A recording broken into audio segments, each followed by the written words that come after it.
History in its most honest moments does not smell of old parchment or incense. It smells of iron, wet earth, and the copper tang of spilled blood. On the morning of August 22nd, 1485, that scent hung heavy over a marshy field in Letchest.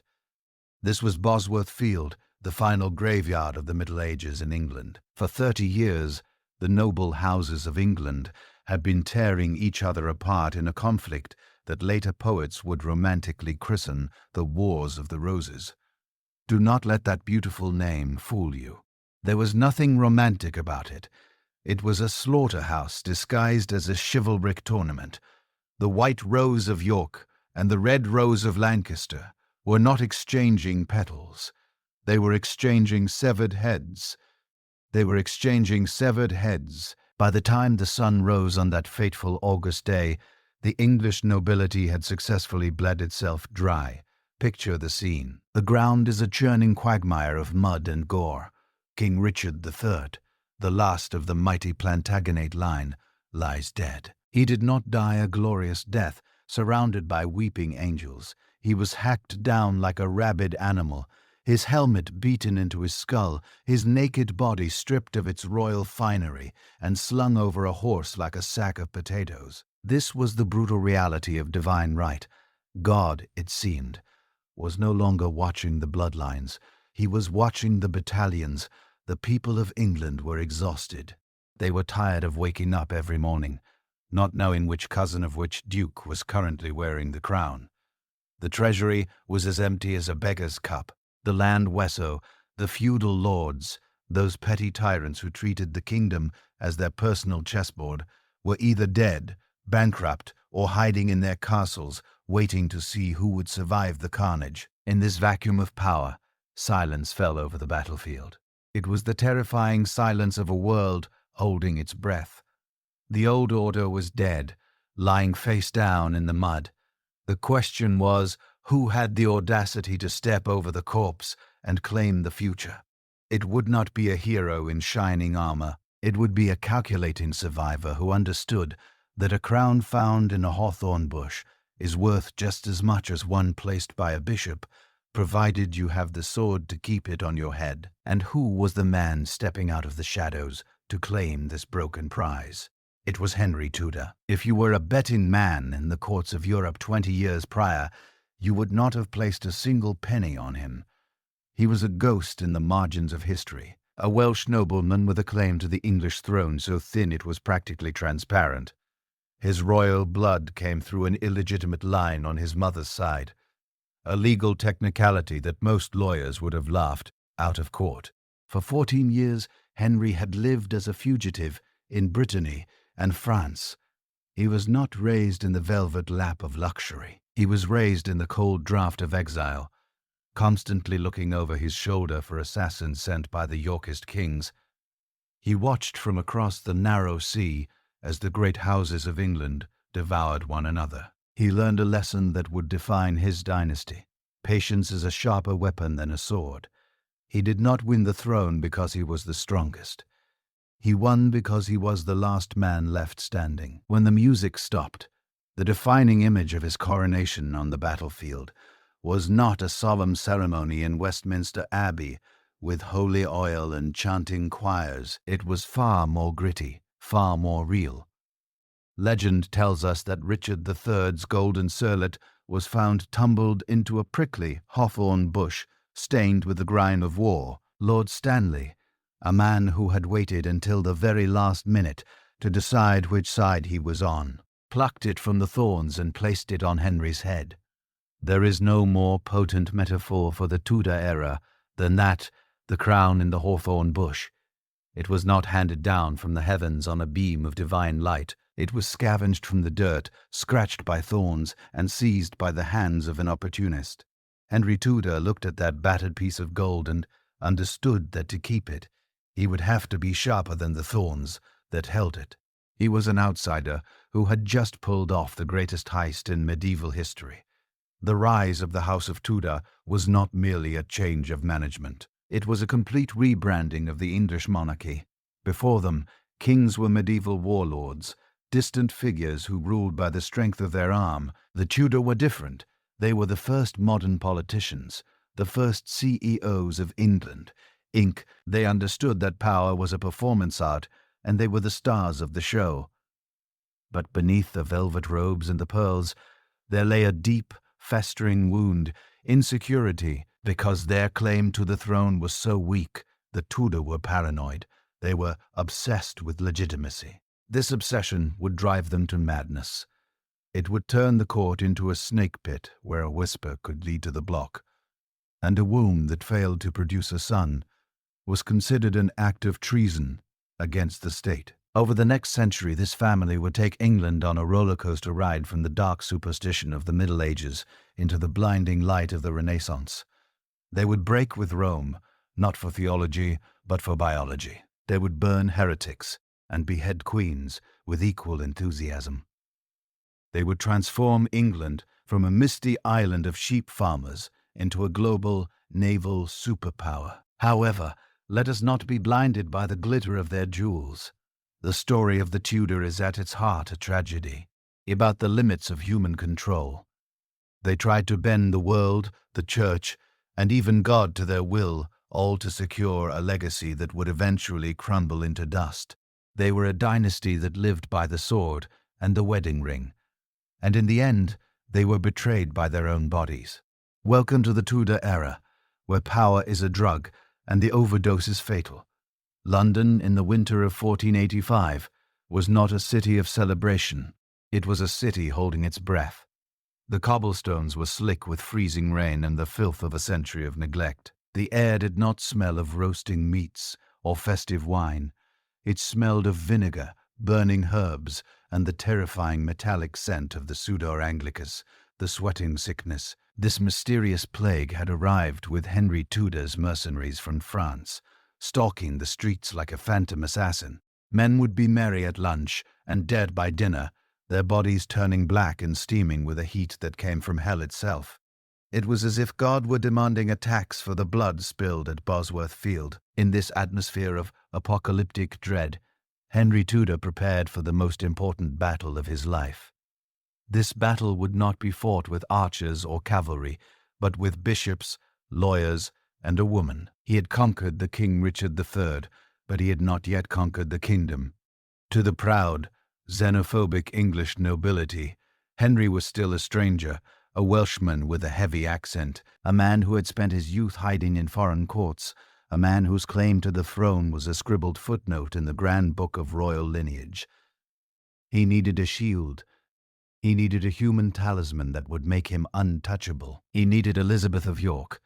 Elizabeth was everything Henry was not.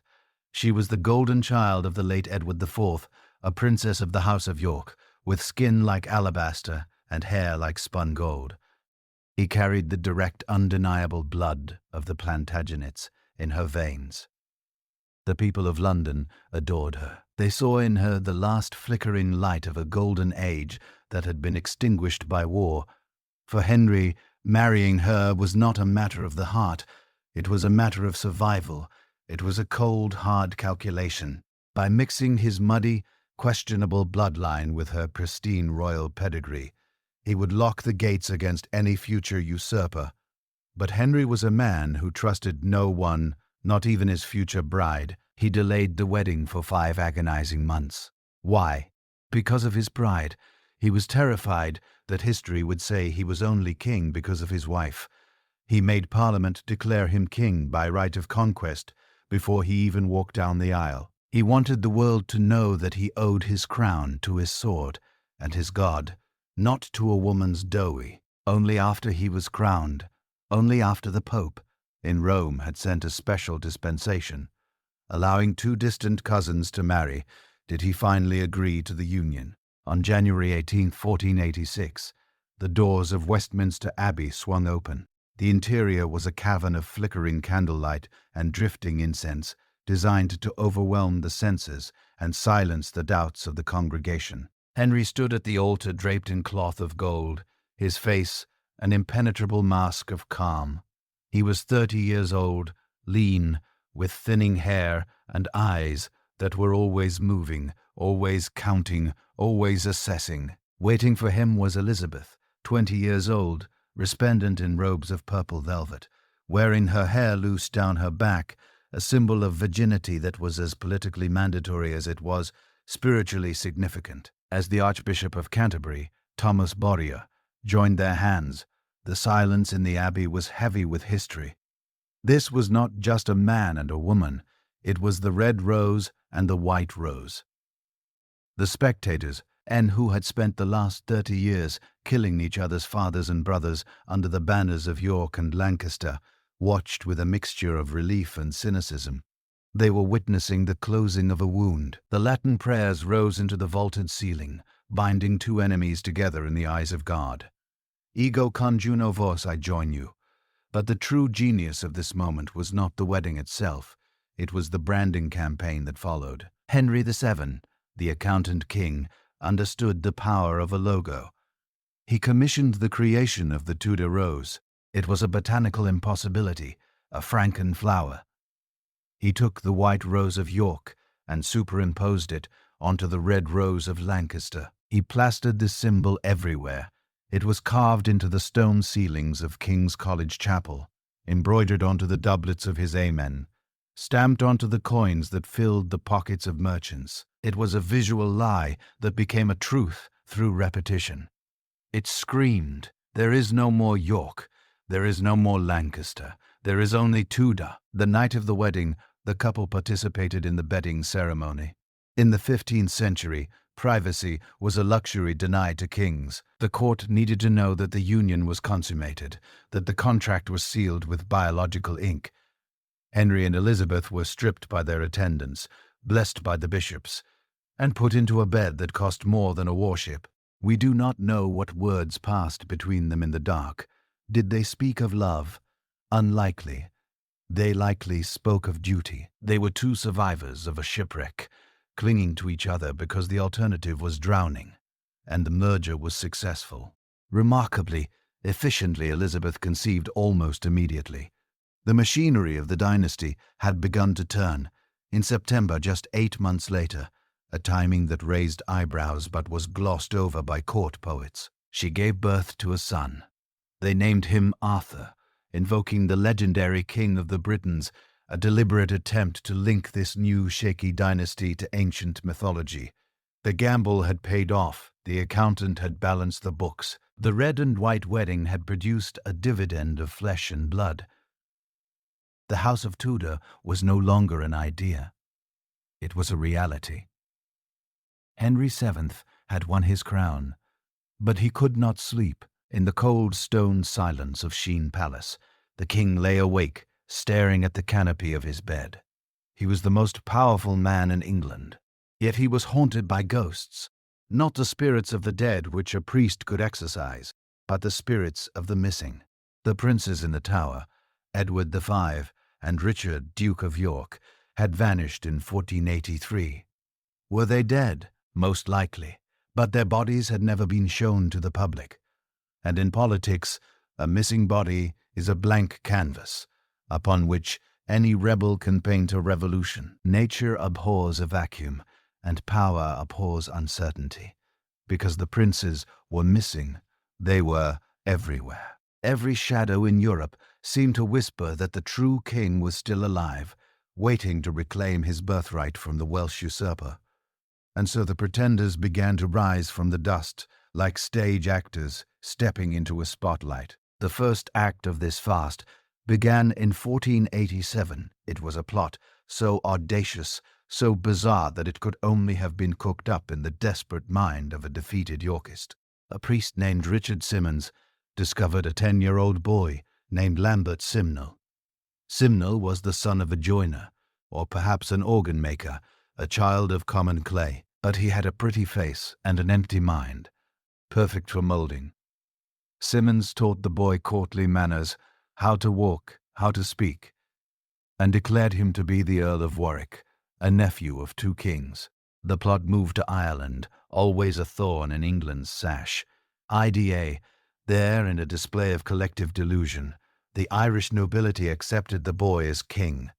On May 24, 1487, in Christ Church Cathedral, Dublin, The joiner's son was crowned King Edward VI. Since they didn't have a royal crown, they reportedly took a golden circlet from a statue of the Virgin Mary and placed it on his head.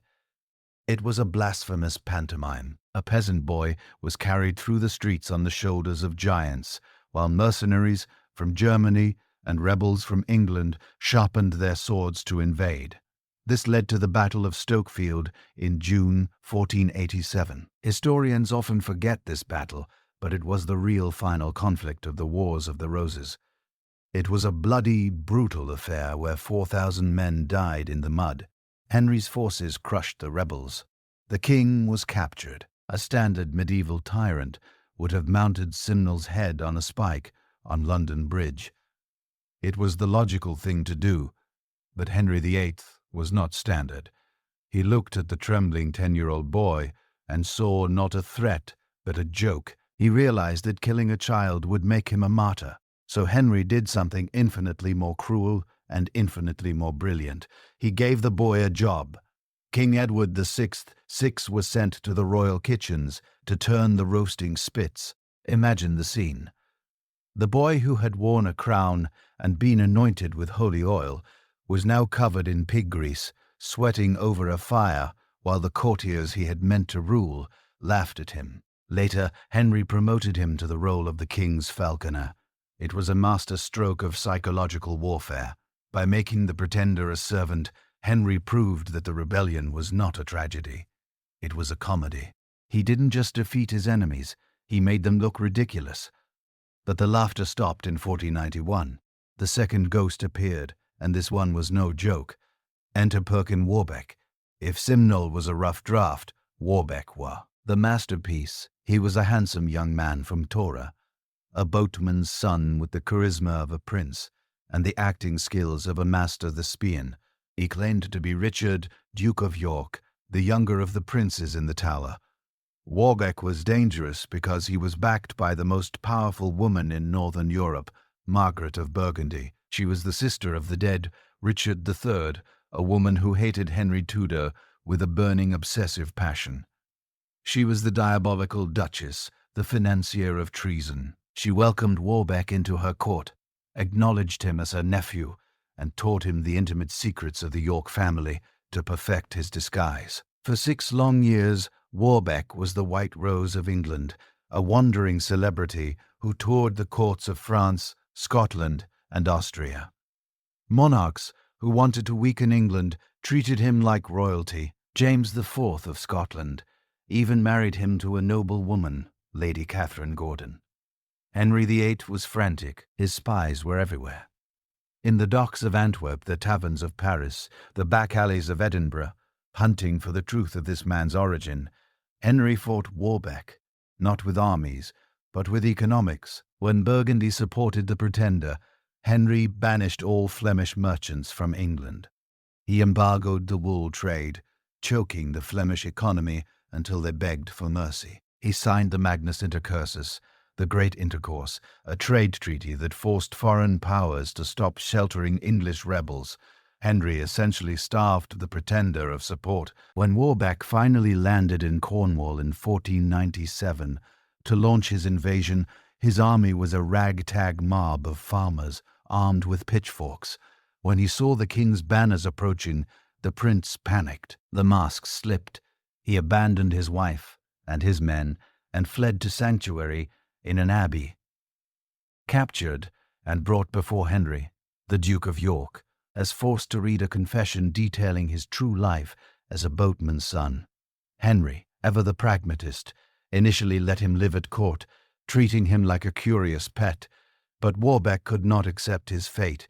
He tried to escape. He tried to plot with the real Earl of Warwick, who was locked in the Tower. Henry's patience finally snapped. On November 23, 1499, Perkin Warbeck was hanged at Tyburn. He died a commoner's death with a rope around his neck. The Earl of Warwick was beheaded days later. With that double execution, Henry VIII finally exorcised the ghosts. He had cleared the board. He had proven that a king is not defined by the clothes he wears or the lies he tells, but by the iron grip he holds over reality. The era of the pretenders was over. The era of the police state had begun. With the pretenders dead or working in his kitchen, Henry VII turned his attention to a far more dangerous enemy, his own friends. The English nobility was a class of men addicted to war. They were rich, they had private armies known as retainers, and they had spent the last century treating the King of England not as a sovereign, but as a temporary CEO, whom they could fire if the stock price dropped. Henry looked at these men, the Stanleys, the Percys, the Howards, and realized a fundamental truth. A poor lord is a peaceful lord. Henry did not have a standing army to intimidate them. He did not have dragons, but he had something better, forensic accountants. He launched a campaign of financial terror that would make the IRS look like a charity organization. His weapon of choice was the Court of Star Chamber, located in the Palace of Westminster. The room got its name from the blue ceiling, painted with golden stars. It looked celestial, almost romantic, but for the nobility, it was the antechamber of hell. Unlike the common law courts, where a noble coup, old bribe a jury, or use his influence to escape justice, the Star Chamber had no jury. It was run by the King's Council. The trials were swift, secret, and the verdict was almost always guilty. But Henry didn't want their heads. Executing a noble started a blood feud that could last generations. Henry wanted their wallets. He revived an old feudal mechanism called bonds and recognizances. In theory, this was a loyalty pledge. In practice, it was a mafia-style protection racket. Let's say you were the Earl of Oxford, a loyal friend who had fought for Henry at Bosworth. One day you host the king for dinner. You line up your servants in splendid uniforms to honor him. Henry smiles, thanks you for the dinner, and then says, "My lord, you have too many servants. That looks like a private army. You are breaking the statute of livery. The next day you receive a bill. You are fined $10,000, millions in today's money.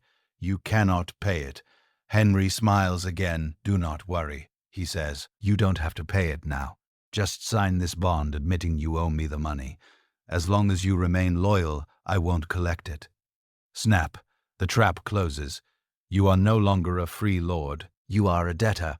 If you step out of line, if you whisper a word of treason, if you even look at the king the wrong way, he calls in the debt and you are bankrupt. By the end of his reign, it is estimated that 75% of the English peerage was under some form of financial bond to the king. He had turned the entire ruling class of England into his hostages, held not by chains, but by inn. To enforce this system, Henry employed two men who became the most hated figures in England. Sir Richard Empson and Edmund Dudley. These were his tax enforcers, bureaucratic pit bulls who combed through ancient laws to find forgotten fines to levy on the rich. They operated a council learned in the law, extra, titting money with ruthless efficiency. They were the faces of the king's greed, allowing Henry to remain somewhat above the fray while they did the dirty work. And then there was the masterstroke of logical entrapment, devised by his chancellor, Cardinal John Morton. Morton's fork. This was a rhetorical device, used by tax collectors to ensure that no one could escape contributing to the benevolency, nor forced loans to the crown. The logic was beautifully diabolically simple. The tax collector would visit a rich merchant or a noble. Prong 1. If the man lived a life of open luxury, wearing velvet and throwing lavish parties, the collector would say, "Sir, you are clearly wealthy enough to afford a generous contribution to the king." Prong 2. If the man lived frugally, wearing plain wool and eating simple meals, the collector would say, "Sir, through your admirable thrift, you must have saved a fortune. You are clearly wealthy enough to afford a generous contribution to the king. Spend or save." The result was the same. Pay up. This system changed the psychology of the nation. For centuries, power in England had been measured by how many men you could put on a horse. Under Henry VII, power was measured by the ledger. He didn't build great castles. He built a great vault. He understood that gold was the only neutral force in politics. It didn't have loyalties, it didn't have ambitions, and it didn't betray you. By the time he was done, the great feudal barons were neutered. They were too busy worrying about their bank balances to plot rebellions. Henry had achieved what no king before him had managed. He monopolized violence by monopolizing the wealth required to fund it. He was not a charismatic warrior king like Henry VIII. He was a landlord, a strict, unsmiling, meticulous landlord who knew exactly when the rent was due, and he collected every single penny.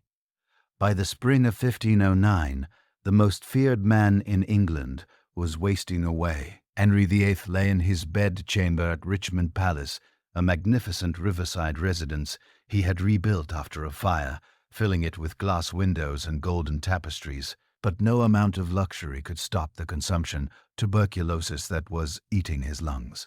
The king, who had breathed life back into a broken nation, was now struggling for every single breath. The atmosphere in the palace was suffocating, thick with the smell of sickness and the heavier scent of fear. Henry knew he was dying, and for the first time in his life, his calculations weren't adding up. He had spent 24 years finding his subjects hoarding gold and manipulating the law. Now, facing the ultimate judge, he was terrified that his spiritual balance sheet was in the red. In a desperate frenzy of piety, the miserly king opened his purse.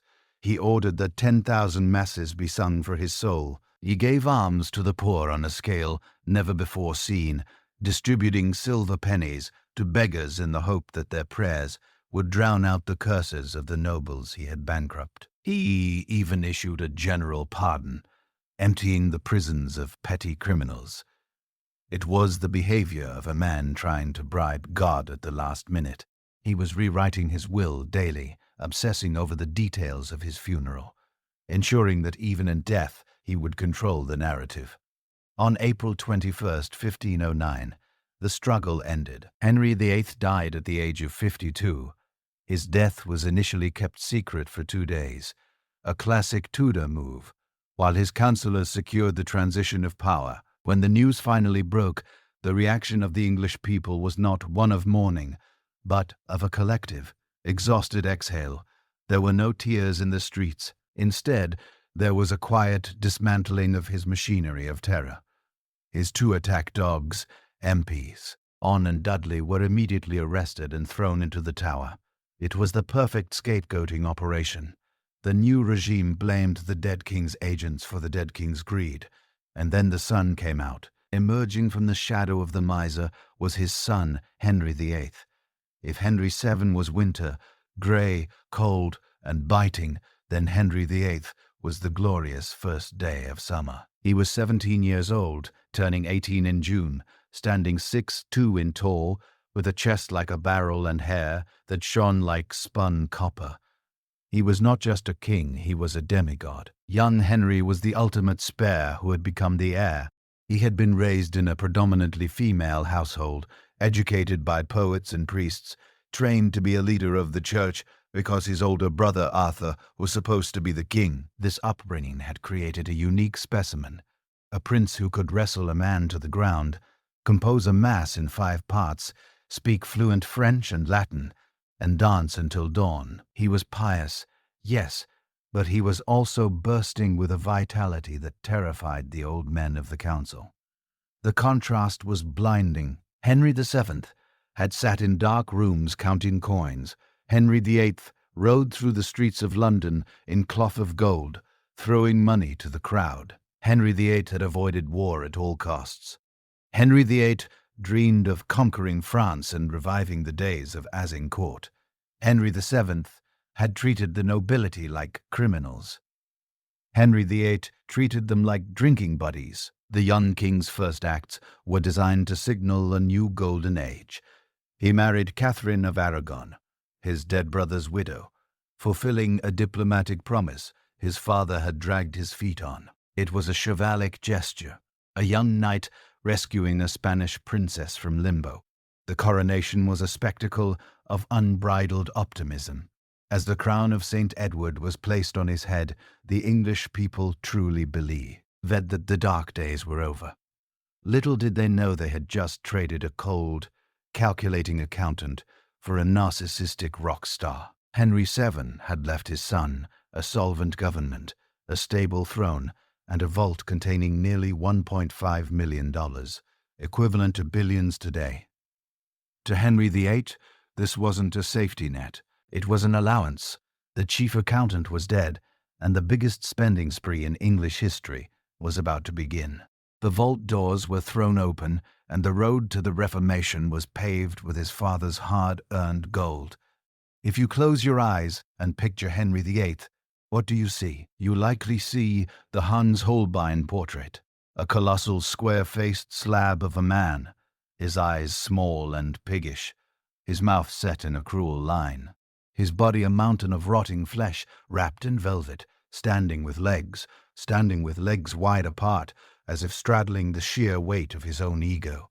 This is the Henry of the history books, the wife-killer, the church-breaker, the monster. But to understand the tragedy of the Tudor, you must destroy this image.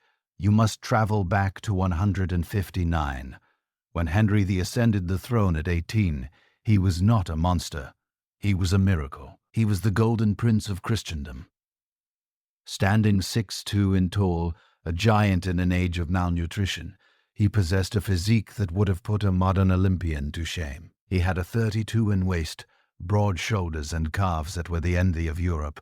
And yes, in the 16th century, a man's calves were a serious sex symbol. His skin was fair, glowing with health, and his hair was a shock of reddish gold. He was the Renaissance incarnate. While his father had spent his nights hunched over ledgers, young Henry spent his composing music. His song, Pastime with Good Company, became a medieval chart-topper. He spoke French, Latin, and Spanish. He studied astronomy and theology. He could hunt a stag owl, morning wrestle a champion at noon, and dance the galliard until dawn. The Venetian ambassador wrote home in a swoon, declaring, "Here's the handsomest potentate I have ever set eyes on, above the usual height, with an extremely fine calf, speaks French, English, and Latin, and plays well on the lute and harpsichord." For the English people, traumatized by the grey austerity of Henry VIII, this young king was a burst of technicolor. He was approachable. He threw open the palace doors. He reinstated the jousts, turning the court into a perpetual theatre of chivalry, where he was always the star, the knight, in shining armor, breaking lances for the honor of his Spanish queen, Catherine of Aragon. But there was a fatal flaw in this perfect diamond. The king was bored. Henry loved the idea of being king, the adulation, the glory, the war, but he hated the job of being king. The paperwork, the diplomatic dispatches, the tedious meetings about wool tariffs. These were beneath a demigod. He needed a manager. He needed someone to run the boring business of England, Inc., while he played the hero. Enter Thomas Wolsey. If Henry was the golden sun, Wolsey was the hard, cold earth, born the son of an Ipswich butcher, a fact the nobility never let him forget. Wolsey was a man who had clawed his way up from the blood and guts of a slaughterhouse to the highest echelons of the church through sheer terrifying intellect. He was the ultimate workaholic. He could process paperwork faster than 10 clerks combined. He recognized Henry's laziness and exploited it perfectly. His pitch to the young king was seductive and simple. "Your Majesty, go hunt, go dance. I will handle the council, I will handle the world." And he did. By 1515, Wolsey was Lord Chancellor and a cardinal of the Catholic Church. He was the Alter Rex, the second king. While Henry played tennis, Wolsey sat in the Star Chamber, dispensing justice with an iron fist. He built a network of spies and diplomats that made England a small island nation, the broker of power between the giants of France and Spain. Wolsey became fabulously, obscenely wealthy. He built Hampton Court Palace, a residence so magnificent with its 1,000 rooms and red brick chimneys that it outshone the king's own palaces. He traveled with a retinue of 500 servants clad in crimson velvet. He rode a mule, a symbol of humility, used ironically by the most arrogant man in England. sure with silver shoes. He was the CEO of the Tudor state, and for a long time the board of directors, the old nobility, could do nothing but gnash their teeth in envy. The climax of this partnership, and the peak of Henry's vanity, came in June 1520. It was the field of the cloth of gold that come to Drapeau. Wolsey organized a diplomatic summit between Henry VIII and Francis III of France in a valley near Calala. Ostensibly, it was a peace treaty. In reality, it was a dick-measuring contest of epic proportions. For 2 weeks, the valley was transformed into a fantasy land. The English built a temporary palace of timber and glass that covered 12,000 square yards, the size of a modern shopping mall, draped in real cloth of gold. The fountains outside ran not with water, but with red wine, claret, and hypocras, free for the thousands of spectators. There were 2,800 tents, glorious banquetsies where thousands of sheep were roasted, and masquerade balls where kings dressed as Persian warlords. It was the Glastonbury festival for billionaires, but beneath the glitter, the tension was razor-sharp. Henry VIII considered himself the premier warrior of Europe, but Francis the Big was younger, equally arrogant, and arguably more sophisticated. The breaking point came during a bout of Dr. Inking. Henry, drunk on wine and hubris, grabbed the French king by the collar and challenged him. "Brother, let us wrestle." It was a mistake. Henry was strong, but Francis was technically skilled. In front of the ladies of both courts, in front of the diplomats and the soldiers, the French king tripped the English king. Henry went down. He landed flat on his back in the dirt. The humiliation was absolute. Henry rose, his face purple with rage, demanding a rematch, but the courtiers intervened. The summit ended shortly after. Despite the wine, despite the gold, despite the treaties of eternal brotherhood, nothing was achieved. Henry went home with a bruised ego and an empty treasury. The field of the cloth of gold had cost the equivalent of a year's national revenue, burned in 2 weeks of partying. This was the high water mark of the early reign. The Prince Charming era was ending. The money was gone. The peace with France would crumble within months, and Thomas Wolsey, the butcher's son, who had promised to give Henry the world, had failed to give him the one thing that mattered, a victory that stuck. As Henry approached his 30s, the golden boy was beginning to thicken around the waist. The athletic legs were starting to ache, and in the back of his mind a dark question was forming. Why, amidst all this glory, do I have no son? The clouds were gathering, the storm was coming, and Cardinal Wolsey, sitting in his magnificent palace at Hampton Court, did not yet realize that he was standing on a trapdoor. By 1526, the music at the Tudor court had changed key. The lively galliards and carefree hunts were replaced by a heavy, suffocating silence. Henry VIII was 35 years old. In the biology of the 16th century, he was entering middle age. He was still powerful, still imposing, but the golden shine was tarnishing, and he was haunted by a single a stating fact. He had no legitimate son. His wife, Catherine of Aragon, was 41. She was a woman of immense dignity, the daughter of Isabella of Castile and Ferdinand of Aragon, the monarchs who had united Spain and funded Columbus. She had been a loyal wife, a capable regent who had repelled a Scottish invasion while Henry was away in France, sending him the bloody coat of the Scottish king as a souvenir. But in the one duty that mattered, she had failed. Her womb had become a tomb for the Tudor Dynasty. Between 1510 and 1518, she had been pregnant at least 6 times. Only one child survived, the Princess Mary.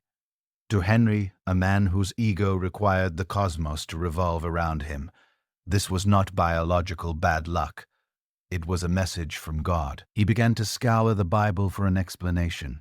He found it in the book of Leviticus 20:21. And if a man shall take his brother's wife, it is an unclean thing. They shall be childless. It was a revelation that struck him with the force of lightning. Catherine had been married to his older brother Arthur for 5 months before Arthur died. Although she swore on the Holy Sacrament that the marriage was never consummated, Henry now convinced himself that she was lying. He decided that he had been living in sin for 18 years. God was punishing him for incest by denying him a male heir. It was a convenient epiphany, arriving suspiciously at the exact moment his wandering eye landed on a young woman who refused to be just another conquest. Enter Anne Boleyn. She was not the standard beauty of the age. She was not a pale, blue-eyed English rose. She was swart, dark-skinned, with deep black eyes that observers said invited you into hell, and a long, elegant neck. She had spent her youth in the courts of Burgundy and France, learning the art of courtly love, fashion, and politics. She was sharp, witty, and danger. Henry was used to women falling into his bed. He had already taken Anne's sister Mary Boleyn as a mistress, used her and discarded her. He expected Anne to follow the same script. He sent her gifts, brooches, deer he had killed, and wrote her letters that oscillated between romantic longing and aggressive lust. In one famous letter, he wished himself in her arms, whose pretty ducky's breasts I trust shortly to kiss. But Anne did the unthinkable. She said no. She told the King of England, I beseech your Highness most earnestly to desist, and to this my answer in good part, I would rather lose my life than my honesty. It was the greatest poker bluff in history. By refusing him, she drove him mad with desire. She made it clear there would be no bedding without a wedding. She didn't want to be a mistress. She wanted a crown. This unleashed the king's great matter, a political and legal crisis that would paralyze England for 6 years. Henry needed an annulment from the Pope. He handed the job to Cardinal Wolsey, the man who had never failed him. Wolsey assumed it would be a standard diplomatic favor. Popes and old marriages for kings all the time, but history had set a trap. In 1527, the troops of the Holy Roman Emperor Charles V sacked Rome. They imprisoned Pope Clement VII in the Castel Sant'Angelo. The problem, Charles V was Catherine of Aragon's nephew. The Pope was literally a prisoner of the woman's family Henry wanted to divorce. He could not grant the annulment without offending his jailer, so the Pope stalled. He sent a cardinal, Lorenzo Campeggio, to London to hear the case, with secret orders to delay. The drama culminated at Blackfriars Court in June 1529. It was the trial of the century. Henry sat on one side, Catherine on the other. When her name was called, Catherine did not speak to the cardinals. She rose from her chair, walked across the courtroom, and knelt at Henry's feet. In a voice breaking with emotion but steeled by truth, she spoke to her husband, not as a queen, but as a woman. Sir, I beseech you, for all the loves that hath been between us, and for the love of God, let me have justice and right. I take God and all the world to witness that I have been to you a true, humble, and obedient wife. And when ye had me at the first, I take God to be my judge. I was a true maid without touch of man, and whether it be true or no, I put it to your conscience. It was a devastating performance. She appealed directly to Henry's honor. Henry sat there uncomfortable, mumbling about his conscience, unable to look her in the eye. Catherine then stood up and walked out of the court. She never returned. The court failed. Campeggio adjourned the proceedings for a summer recess that was clearly never going to end. Henry's fury was apoplectic. He needed someone to blame, and his eyes fell on Thomas Wolsey. The butcher's son had promised to give Henry the world, but he couldn't give him a divorce. Anne Boleyn, who hated Wolsey, poured poison into Henry's ear, convincing him that the cardinal was delaying on purpose. In October 1529, Wolsey was stripped of his office, his palace, York Place, which Henry renamed Whitehall, and his vast wealth. Broken and sick, Wolsey was arrested for treason a year later. He died on the road to London, cheating the executioner's axe.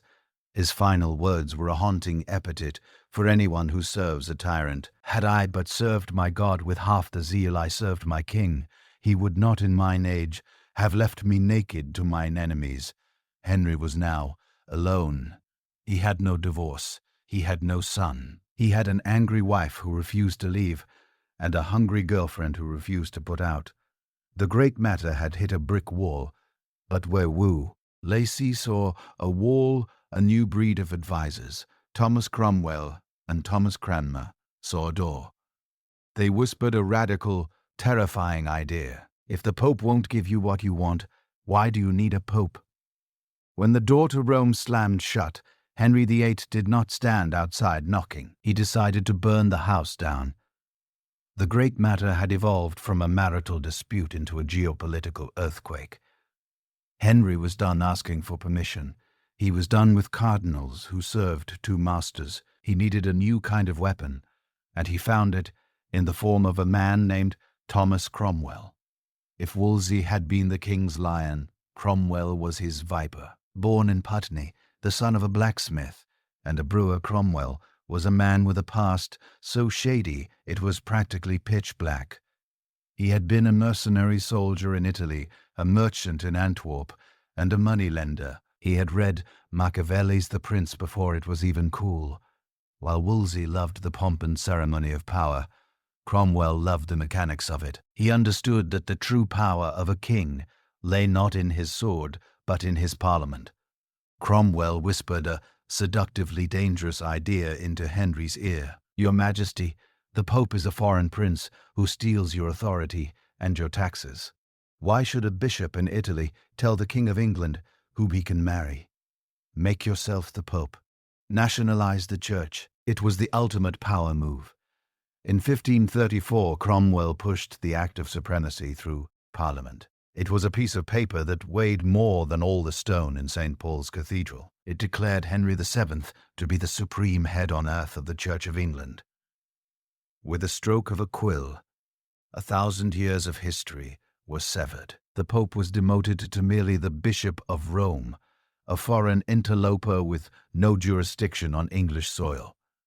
But for Henry, when the Reformation was less about theology and more about economics, the Catholic Church was the largest landowner in England, holding 1/3 of the country's wealth. To a king who had squandered his father's fortune on parties and useless wars, the monasteries looked less like houses of prayer and more like fattened pigs waiting for the slaughter. Cromwell orchestrated the dissolution of the monasteries with the terrifying efficiency of a modern corporate raider. He sent out commissioners, essentially royal thugs, with clipboards, to conduct the valor ecclesiasticus, the value of the church. They rode from abbey to abbey, counting every silver chalice, every gold crucifix, every acre of timber, and every pig in the sty. They fabricated reports of monks living in sin, claiming they found nuns with babies and abbots with stashes of gold, all to justify the destruction.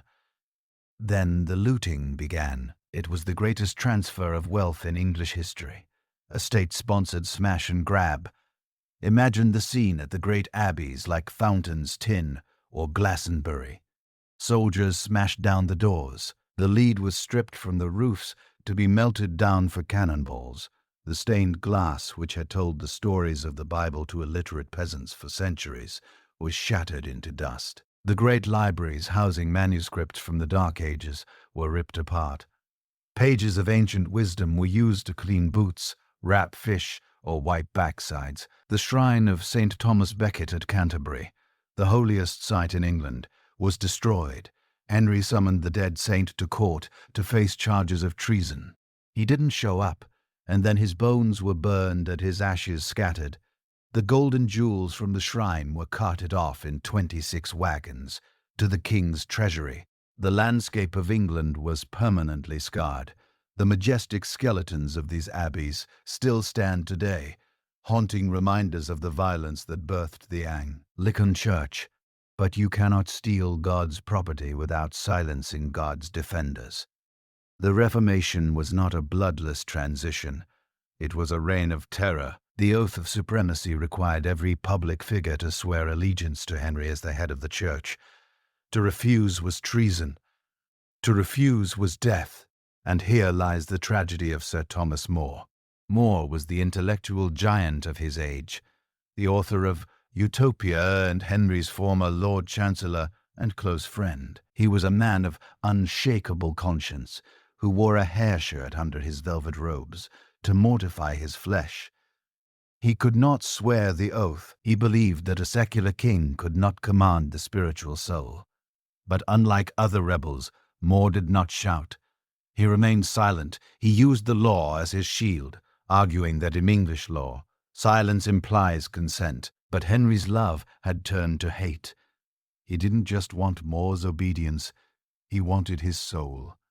He wanted the validation of the smartest man in Europe. When More refused to break, Henry decided to break him. More was thrown into the Tower of London.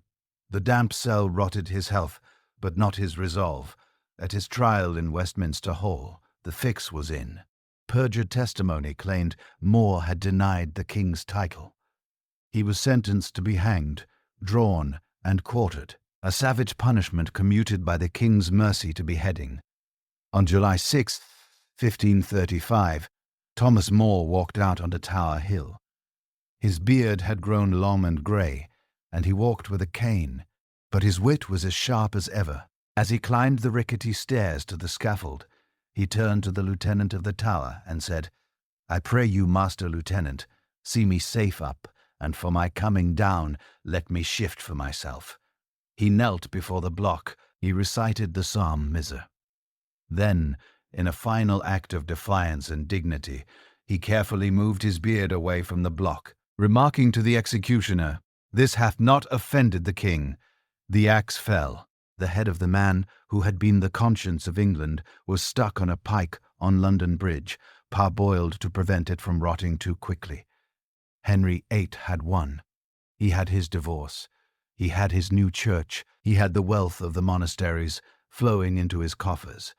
But as the blood of Thomas More dried on the straw, the king had lost something he could never buy back. He had crossed a moral event horizon.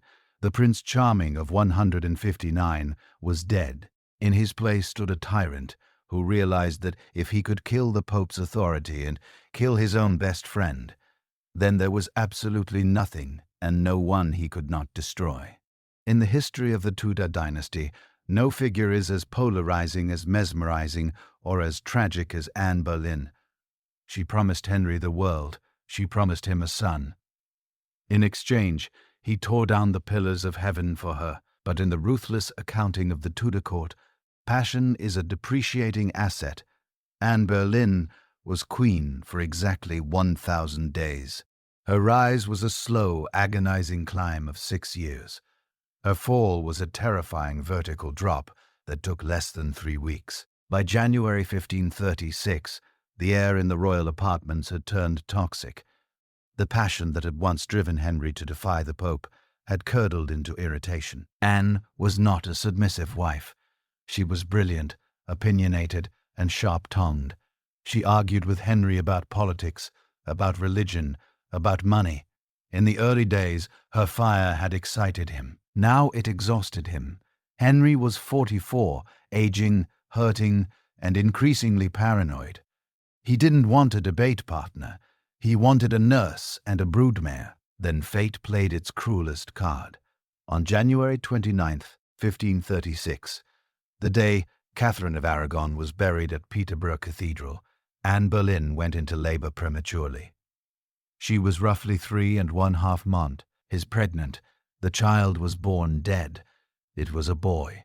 The sight of that tiny, lifeless male body broke something inside Henry. He did not comfort his weeping wife. Instead, he stormed into her chamber, his face cold as stone, and uttered words that sealed her doom. "I see that God will not give me male children." In his twisted, superstitious mind, the miscarriage was proof that his marriage to Anne was just as cursed as his marriage to Catherine. He began to whisper a terrifying thought to his courtiers. Perhaps he had been seduced into this marriage by witchcraft. Enter Thomas Cromwell.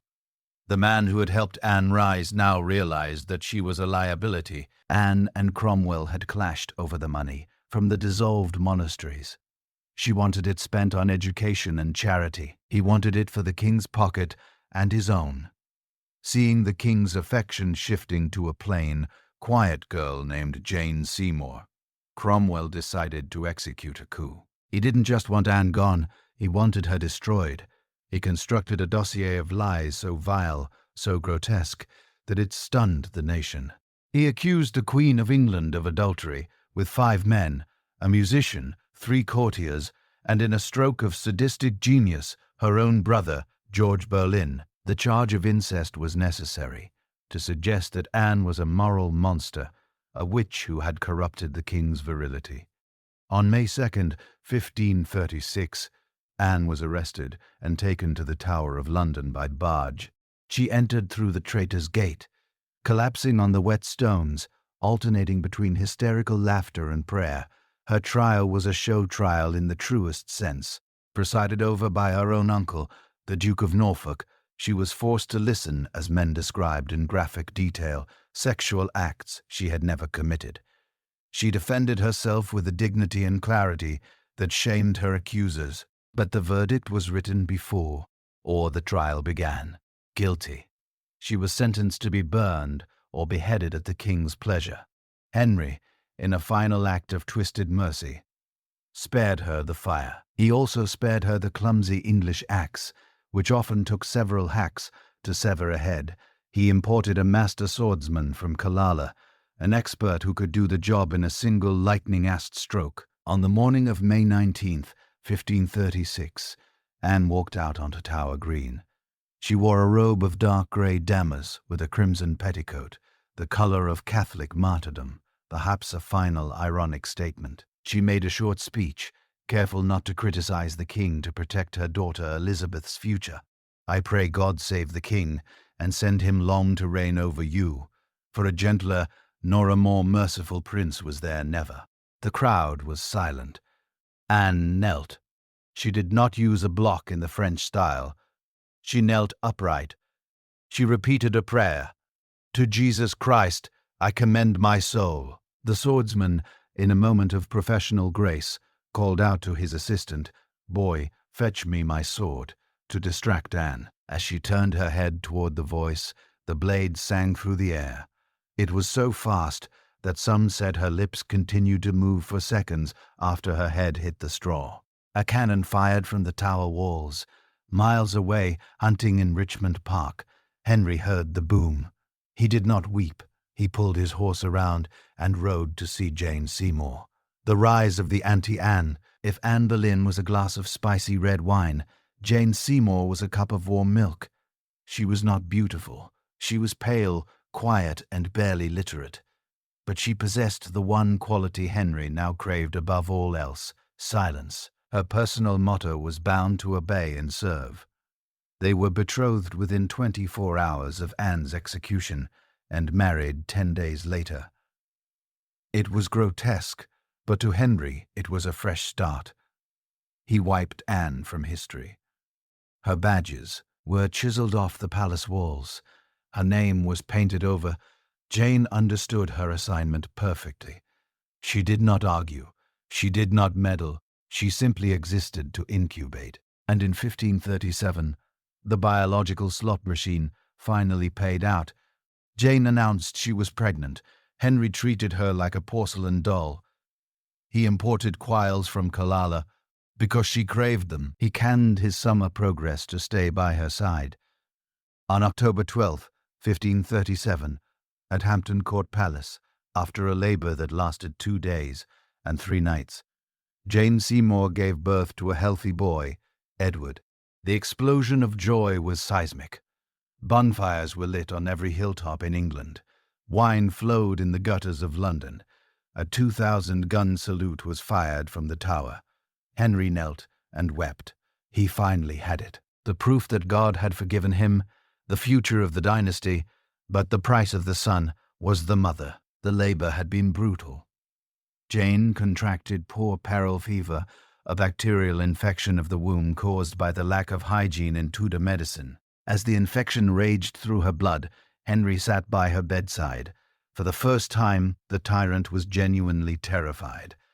He had killed 2 wives to get here, and now that he had the perfect family, death was walking through the door. Jane died 12 days after the birth on October 24th. She was 28 years old. Henry was shattered. He wore black for 3 months. He shut himself away in absolute darkness.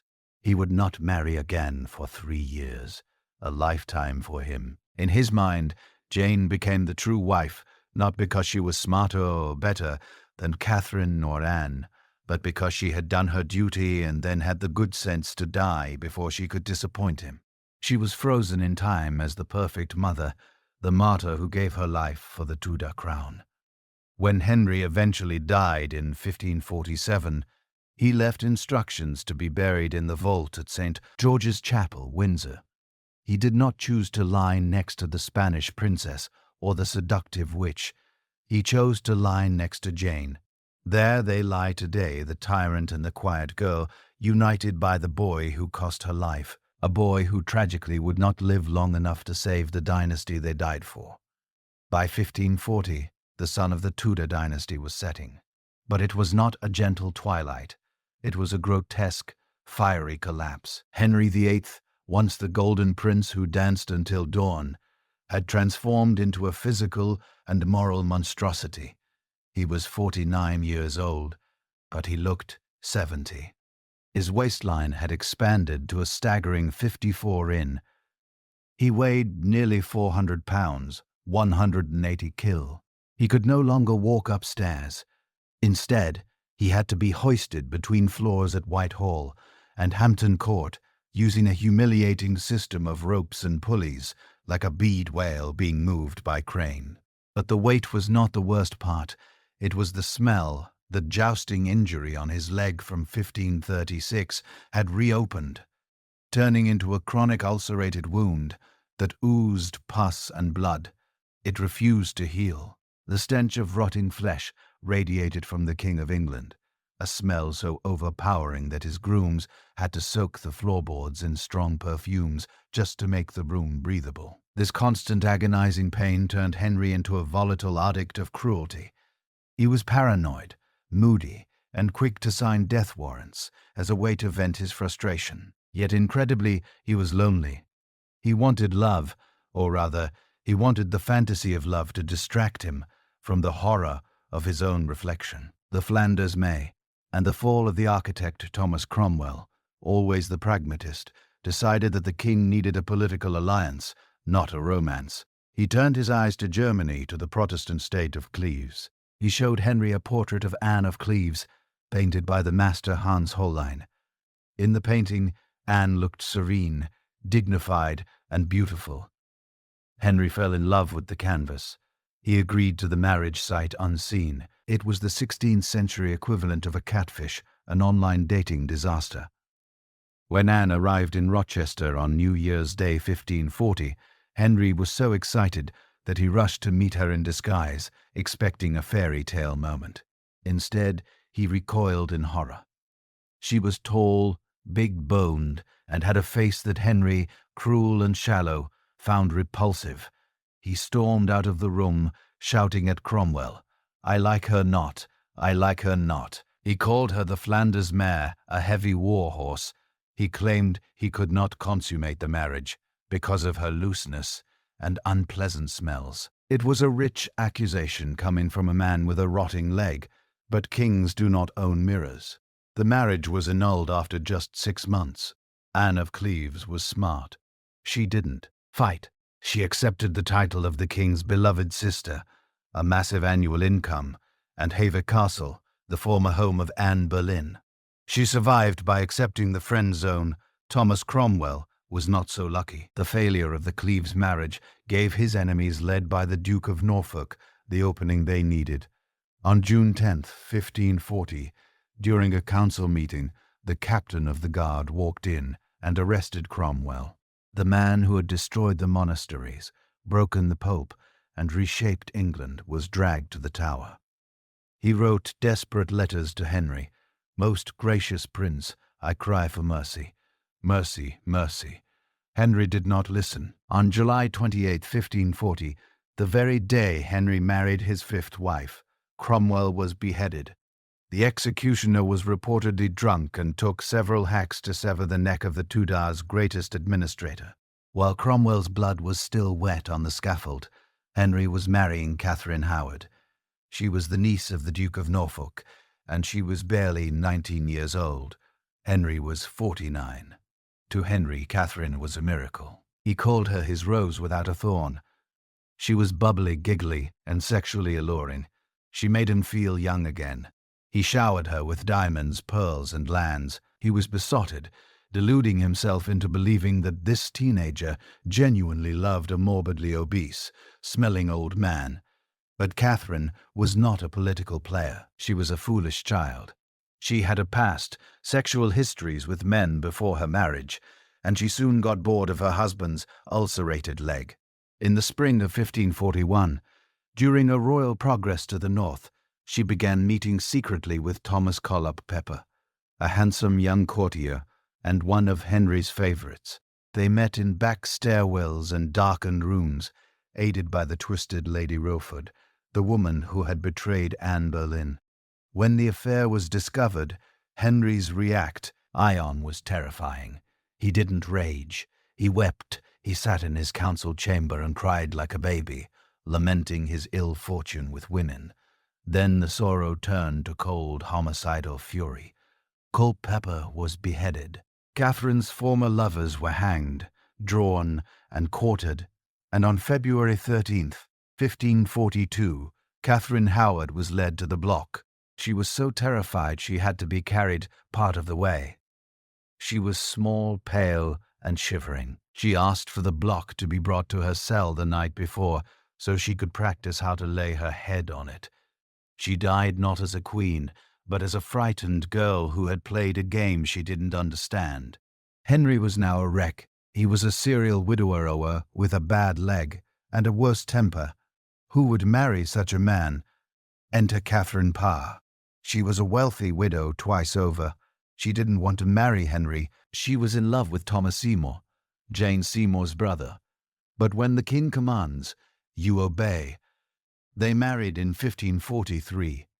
Catherine Parr was not a romantic conquest. She was a nurse. She was intelligent, kind, and a secret Protestant reformer. She managed to unite the royal family, bringing Mary and Elizabeth back to court and reconciling them with their father. But even she almost lost her head. Conservative bishops, hating her Protestant views, convinced Henry to sign an arrest warrant for her heresy. Catherine found out just in time. She rushed to Henry's room, not to argue, but to submit. She told him that if she argued about religion, it was only to distract him from his pain and to learn from his infinite wisdom. I am but a woman with all the imperfections natural to my sex. She lied. Henry, his ego-stroked, cancelled the warrant. She had survived by playing the dumb woman card. By January 1547, the end was near. Henry VII was dying. He was blind, immobile, and drifting in and out of consciousness. The doctor, Ross, were afraid to tell him he was dying because predicting the king's death was technically treason. Finally, the Archbishop of Canterbury, Thomas Cranmer, gently took his hand. Henry could no longer speak. He squeezed Cranmer's hand and closed his eyes. He died in the early hours of January 28, 1547. He was 55 years old. His funeral procession was a grand affair, winding its way to Windsor. But there is a grotesque legend that sums up his reign perfectly. As the coffin rested overnight at Sion House, a former convent Henry had dissolved and turned into a prison for Catherine Howard, gases from the decomposing massive body built up inside the lead lining. In the middle of the night, the coffin reportedly exploded with a loud crack. When the attendants rushed in the next morning, they found a dog licking the royal blood that had dripped onto the floor. It was a scene straight out of a horror movie, a fulfillment of a friar's prophecy that dogs would lick his blood as they had Ahab's.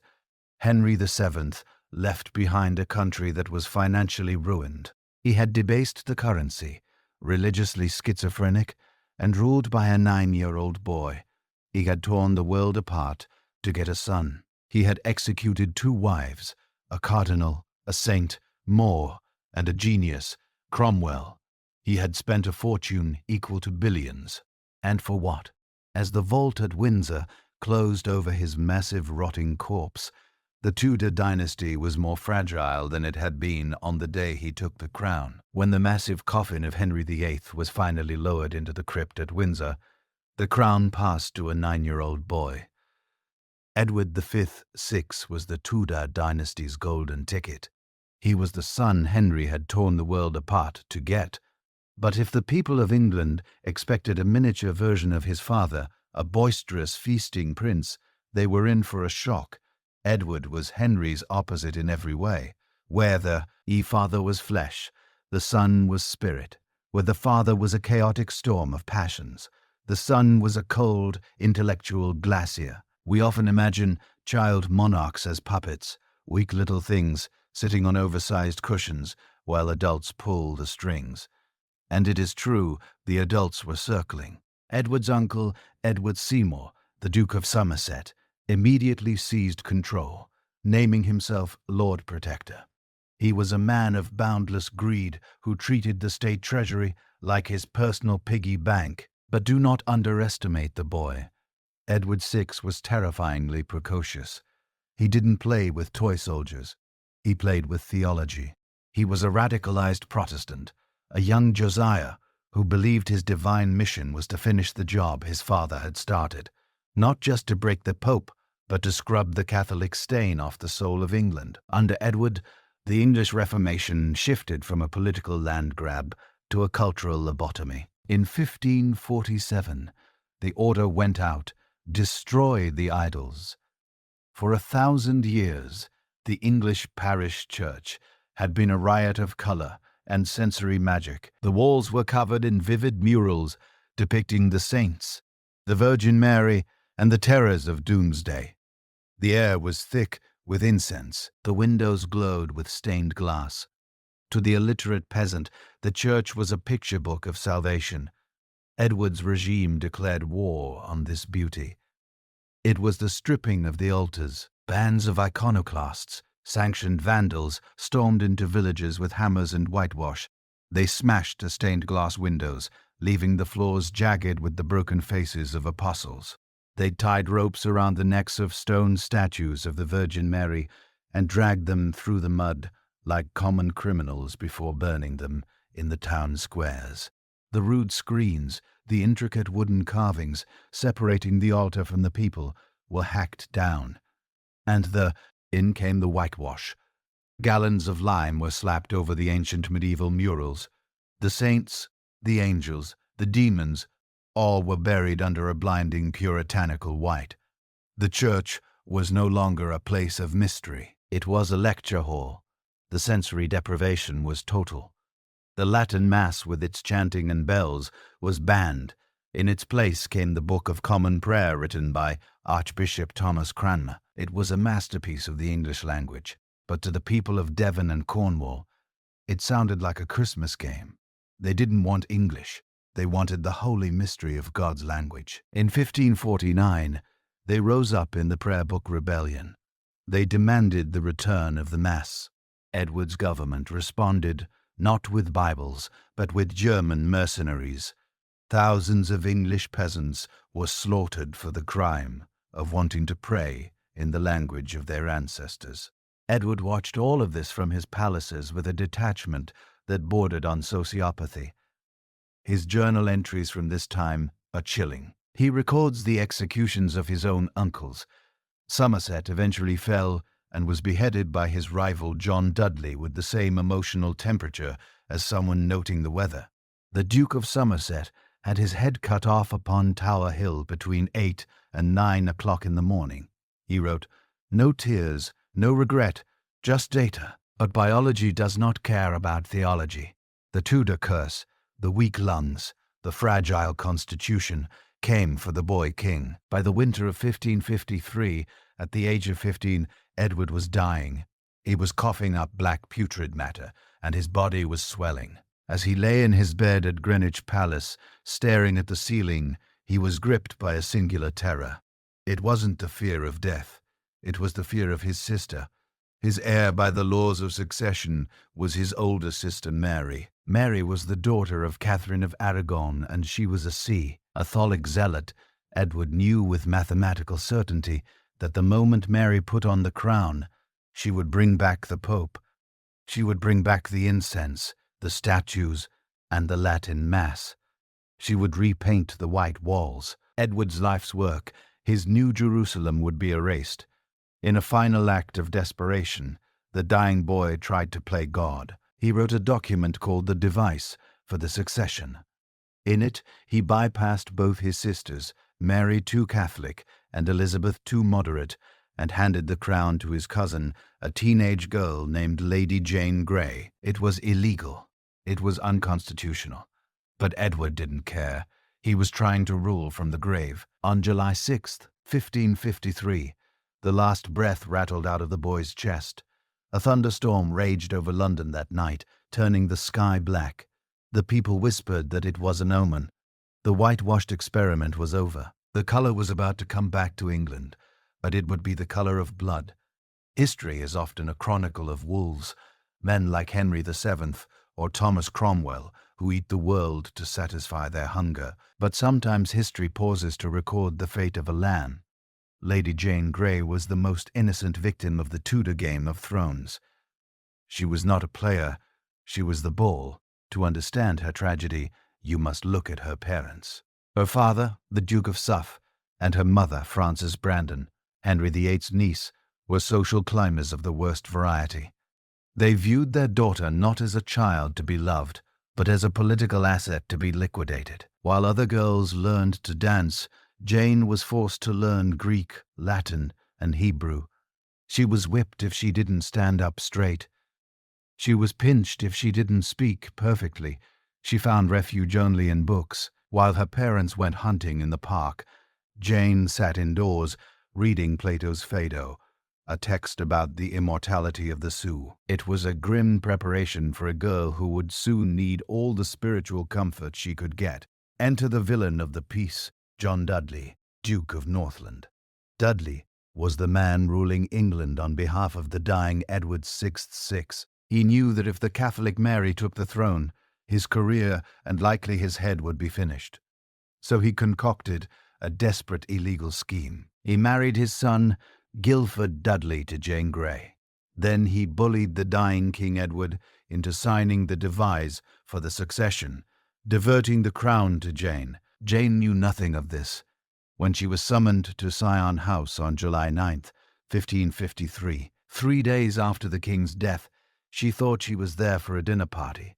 Instead, she walked into a room where the entire Privy Council dropped to their knees. They told her Edward was dead. They told her she was queen. Jane did not smile. She did not cheer. She collapsed. She fell to the floor, weeping uncontrollably. When she finally found her voice, she cried out, "The crown is not my right and pleases me. Not. The Lady Mary is the rightful heir." But in the 16th century, a teenage girl's no was irrelevant. Her parents and her father-in-law forced her to accept the crown. It was a coronation by coercion. On July 10th, Jane was rowed by royal barge to the Tower of London to take possession of the fortress. This was the traditional prelude to a coronation. But as she stepped onto the wharf, the silence was deafening. There were no cheers from the London crowds, no "God save the Queen." The English people, usually so rowdy, stood and stared with cold, stony hostility. They knew a coup when they saw one. They knew that a usurper was stealing the throne from Henry VII's daughter. Jane's reign lasted exactly 9 days. It was a reign of terror for her. She sat in the royal apartments of the Tower, terrified, while her advisers frantically tried to hold the country together. But the country was unraveling. The counter-coup of Mary Tudor. Everyone expected Mary Tudor to flee to Europe. Dudley had even sent ships to the coast to intercept her. But Mary did something extraordinary. She didn't run. She rode. She rode into East Anglia, the heartland of Catholic sympathy. She declared herself queen and summoned the nobility to a banner. And they came, Not just Catholics, but Protestants too. Thousands of men flocked to her side, and they didn't care about her religion. They cared about the law. Mary was the rightful heir by blood. Dudley was just a greedy politician trying to install his daughter-in-law. By July 19th, the game was up. The Privy Council, sensing the wind changing, betrayed Dudley. They slipped out of the Tower, one by one, and proclaimed Mary Queen on Cheapside. The streets of London exploded with joy. Church bells rang so loud the ground shook. Bonfires were lit. Inside the Tower, the Queen was suddenly a prisoner. Her father, the Duke of Suffolk, was the one to tear the cloth of state from over her head. He told her she was no longer queen and fled to save his own skin. He failed. Jane, with a quiet dignity that shamed them all, simply asked if she could go home now. The answer was no. The scaffold. For 6 months, Jane lived in the Tower, watching the seasons change through the barred windows of the gentleman jailer's lodgings. Mary, I actually wanted to spare her. She knew Jane was innocent. She called her my cousin and planned to release her once the country stabilized. But Jane's father ruined everything. In January 1554, he joined a rebellion, Wyatt's Rebellion, against Mary's marriage to Philip of Spain. The rebellion failed, but it sealed Jane's fate. Mary's advisers told her the hard truth. As long as Jane lives, she is a figurehead for treason. You must kill he girl to save the throne. Mary signed the warrant with a heavy heart. On the morning of February 12, 1554, Jane watched from her window as her husband, Guildford, was led out to be beheaded on Tower Hill. An hour later, she saw the cart return with his headless body wrapped in a bloody cloth. Then it was her turn. She was 16 years old. She walked to the scaffold on Tower Green, a private execution site reserved for royalty. Dressed in black, she held a prayer book, her hands trembling, but her voice steady. She climbed the stairs and spoke to the small crowd. I am come hither to die, and by a law I am come hither to die, and by a law I am condemned to the same. She admitted she had broken the law by accepting the crown, but denied she had ever sought it. I washed my hands thereof in innocency. Then came the moment that breaks the heart of history. She forgave the executioner. She untied her gown. She knelt down. The executioner asked her forgiveness, which she gave. Then she tied the blindfold around her eyes. Suddenly, the world went dark. Panic set in. She reached out her hands to find the block, but she was disoriented. She groped the empty air, her composure shattering. She cried out into the darkness, "What shall I do? Where is it?" It was a moment of utter human vulnerability. A bystander stepped forward and guided her trembling hands to the wood. She laid her head down. She spoke her last words, "Lord, into thy hands I commend my spirit." The axe fell. The 9-day queen was dead, her blood soaked into the straw, a permanent stain on the conscience of the Tudor dynasty. She was a girl who had preferred books to power, killed by men who cared for neither. Mary Tudor did not walk to the throne. She marched there through a valley of shadows. She was 37 years old, a woman whose youth had been crushed under the boot of her father's ambition. She had been the pearl of the world as a key, old only to be declared a bastard, separated from her dying mother and forced to serve as a maid to her infant sister, Elizabeth. Her face, captured in the portraits of the time, tells the story of her soul. Tight, thin lips, eyes that are at once suspicious and incredibly sad, and a forehead lined with the stress of constant survival. When she rode into London in 1553, overthrowing Jane Grey, the bells rang not just for a new queen, but for the return of the old faith. Mary believed with every fibre of her being that God had saved her for a single divine purpose, to drag England kicking and screaming back to the bosom of Rome. She did not see herself as a tyrant. She saw herself as a doctor trying to cure a patient who was addicted to the poison of heresy. But Mary made a fatal calculation. She thought she could force love both from her subjects and from her husband. In 1554, she announced she would marry Philip II of Spain, the son of the Holy Roman Emperor. To Mary, this was a dream come true. She was half Spanish, and Philip was the most powerful Catholic in Europe. But to the English people, this was a nightmare. They were xenophobic. They hated the Spanish. They feared that England would become a mere province of the Habsburg Empire, dragged into foreign wars and subjected to the Spanish Inquisition. Rebellions broke out, Wyatt's rebellion, but Mary crushed them with a courage that was truly Tudor. She stood at the Guildhall in London and rallied the citizens, declaring that her marriage was for the good of the realm. She won the battle, but she lost the war for their hearts. When Philip finally arrived, the tragedy of Mary's personal life was laid bare. She fell instantly, desperately in love with him. She saw a savior in shining armor. Philip, on the other hand, saw a political asset. He was 27, she was 38. He wrote to his advisors that he had to drain the chalice of this marriage for the sake of the church. He was cold, distant, and physically repulsed by his aging bride. While Mary gazed at him with adoration, Philip gazed at the exit door. Then came the defining horror of her reign. In September 1554, Mary stopped menstruating. She gained weight. She felt nausea in the mornings. Her belly began to swell. The doctors examined her and confirmed the queen was pregnant. Mary was ecstatic. This was the miracle she had prayed for. A Catholic heir would seal the destruction of Protestantism forever. The court went into a frenzy. Parliament passed laws making Philip regent if Mary died in childbirth.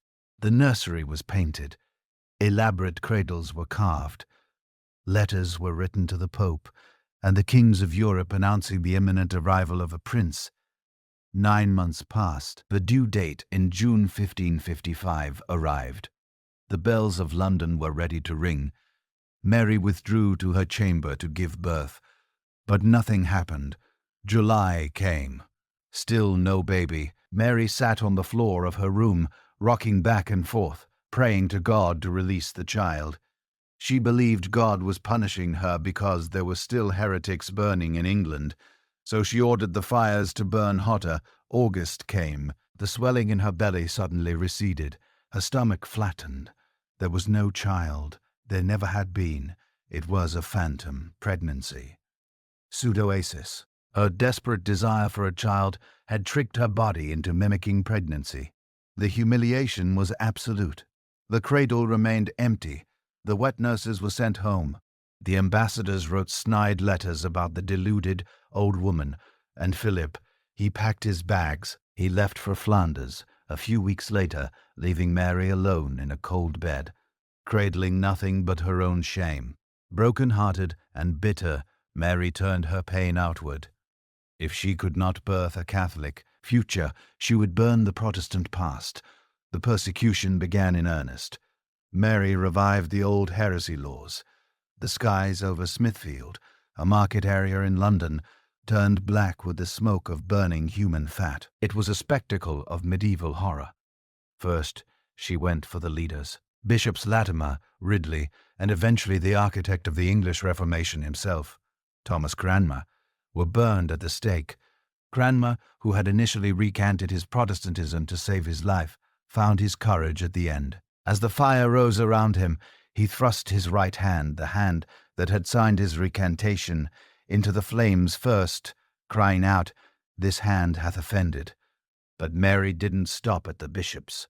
She burned nearly 300 people in less than 4 years.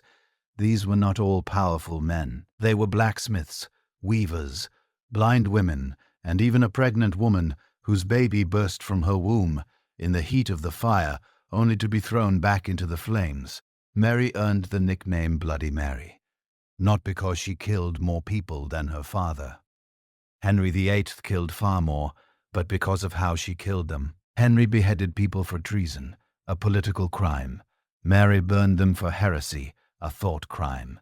Burning is a slow, agonizing death. The smell of it hung over London like a curse. She thought she was cleansing the land, but she was actually searing a hatred of Catholicism into the English DNA that would last for centuries. By 1558, Mary was a husk of a woman. She was sick, likely with uterine cancer or ovarian cysts.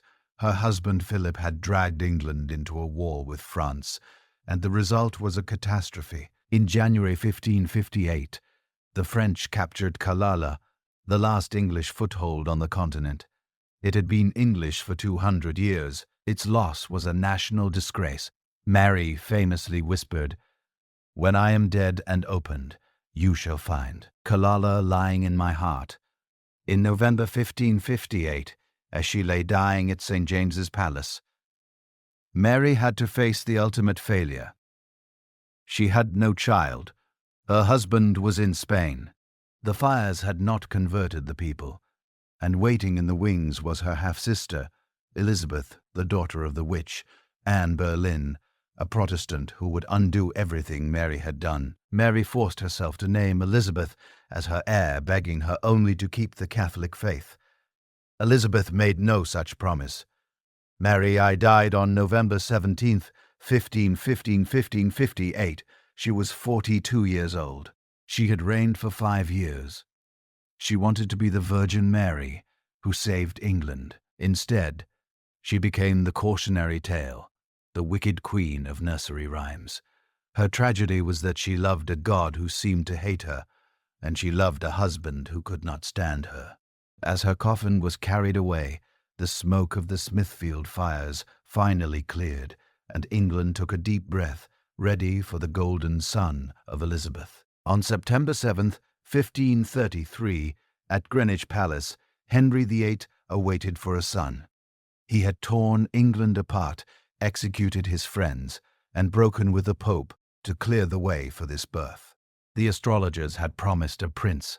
The doctors had promised a prince. The king had even prepared a celebratory tournament with the letters H and S, Henry and Son, interwoven on the banners.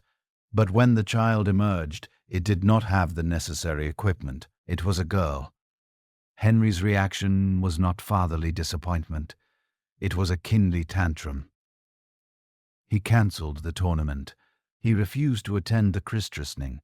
The letters H and S were hastily painted over to read H and E, a sloppy edit that foreshadowed Elizabeth's entire childhood. She was not born a princess. She was born a breach of contract. Her early years were a study in trauma. She was 2 years and 8 months old when the trumpet sounded at the Tower, London, to announce that her mother, Anne Boleyn, had been beheaded. Elizabeth did not understand death, but she understood absence. She understood that her name had suddenly changed. One day she was the Princess Elizabeth. The next, by Act of Parliament, she was the Lady Elizabeth, a bastard declared illegitimate by her own father. While her half-sister Mary had been humiliated, Elizabeth was neglected. There is a heartbreaking letter from her governess, Lady Bryan, written to Thomas Cromwell, begging for money because the king's daughter had no clothes. "She hath neither gown nor kirtle, nor petticoat, nor no manner of linen for smocks." The governess wrote the future Gloriana, who would one day own 3,000 dresses, spent her toddler years in rags that were too small for her growing body. But neglect was a blessing in disguise. While Henry focused on his son Edward, Elizabeth was left alone in the library. She devoured books. By the age of 12, she was translating religious texts from French, Italian, and Latin into English as a gift for her stepmother, Catherine Parr. She learned early that in a world where your body is a political bargaining chip, your mind is your only sanctuary. The lesson of blood and lust. When Henry died in 1547, Elizabeth was 14. She moved in with the Queen Dowager, Catherine Parr, and her new husband, Thomas Seymour. This was the moment Elizabeth learned the most dangerous lesson of her life. Sex kills. Thomas Seymour was the Lord High Admiral, a man with the ambition of Lucifer and the charm of a snake.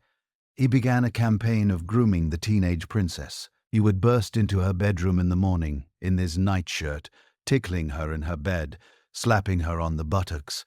It was abuse disguised as roughhousing.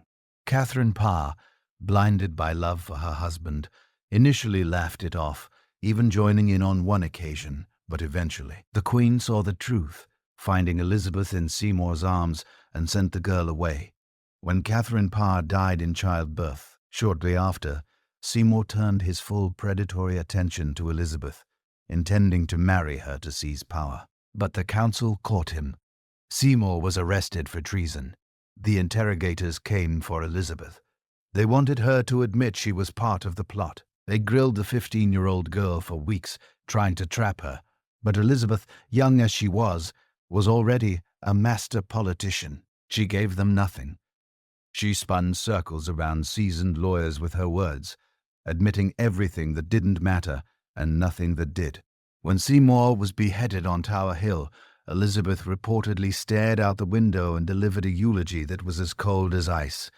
This day died a man of much wit and very little judgment. She had learned to lock her heart in a steel box. But the true test came under her sister Mary. When Mary I took the throne and the Wyatt Rebellion broke out in 1554, suspicion fell instantly on the Protestant Elizabeth. On Palm Sunday, March 18th, 1554, a barge came to collect her from Whitehall. The tide was turning, and the rain was falling in sheets. They were taking her to the Tower of London. As the boat approached the Traitor's Gate, the water-level entrance through which Anne Boleyn had passed 18 years earlier, Elizabeth realized the horror of her situation. She refused to get out. She sat on the wet steps of the wharf, the rain soaking her dress, and declared, "Here landeth as true a subject being prisoner as ever landed at these stairs."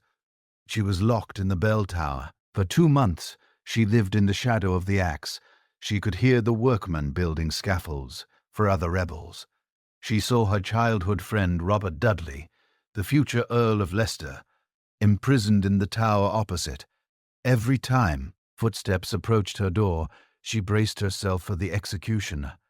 During this time she scratched a message into the glass window of her cell with a diamond ring. "Much suspected of me, nothing proved can be, quote, Elizabeth prisoner."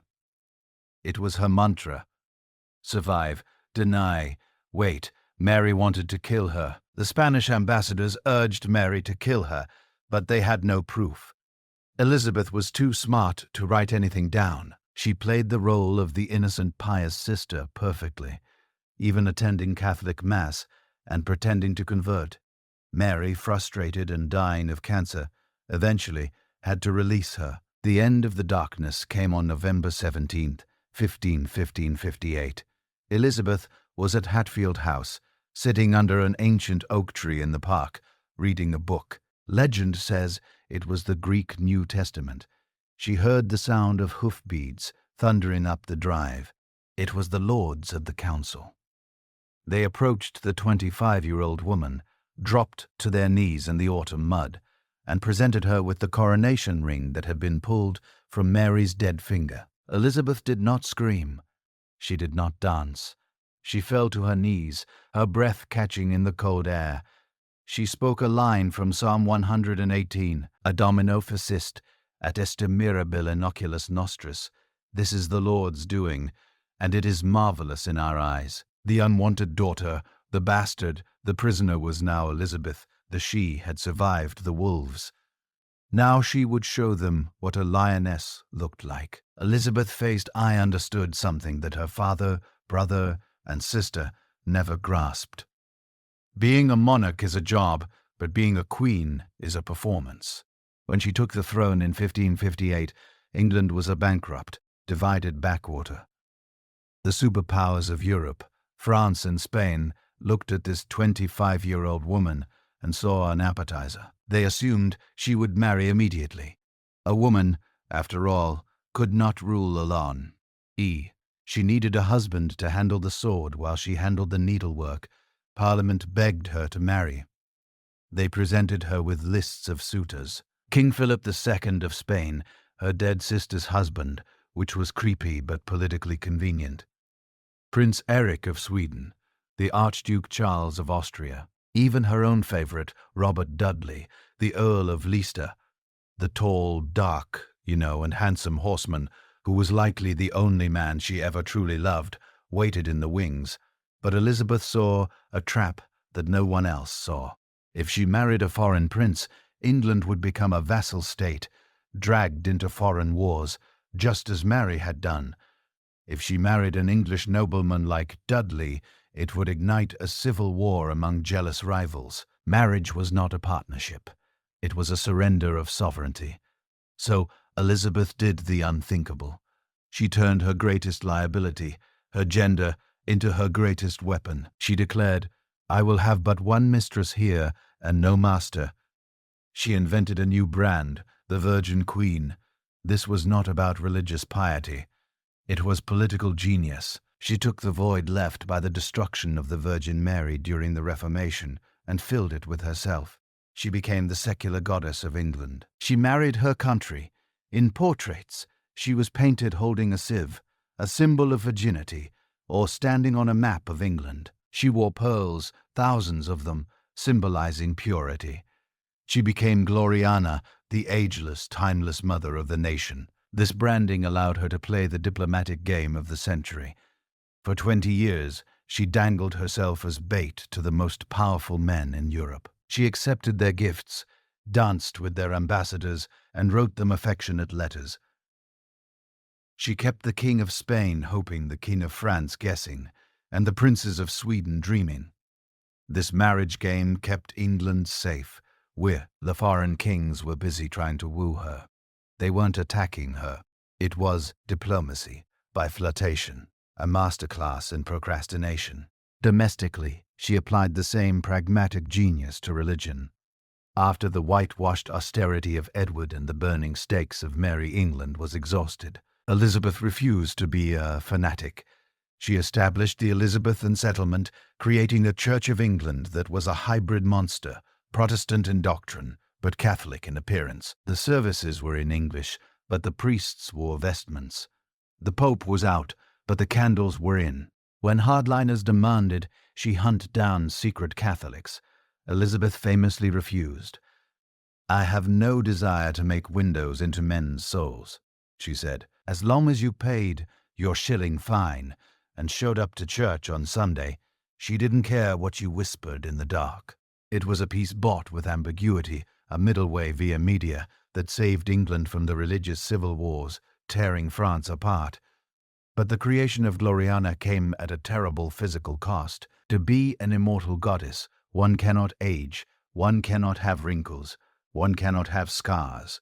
In 1562, Elizabeth caught smallpox. She survived, but it left her face pockmarked.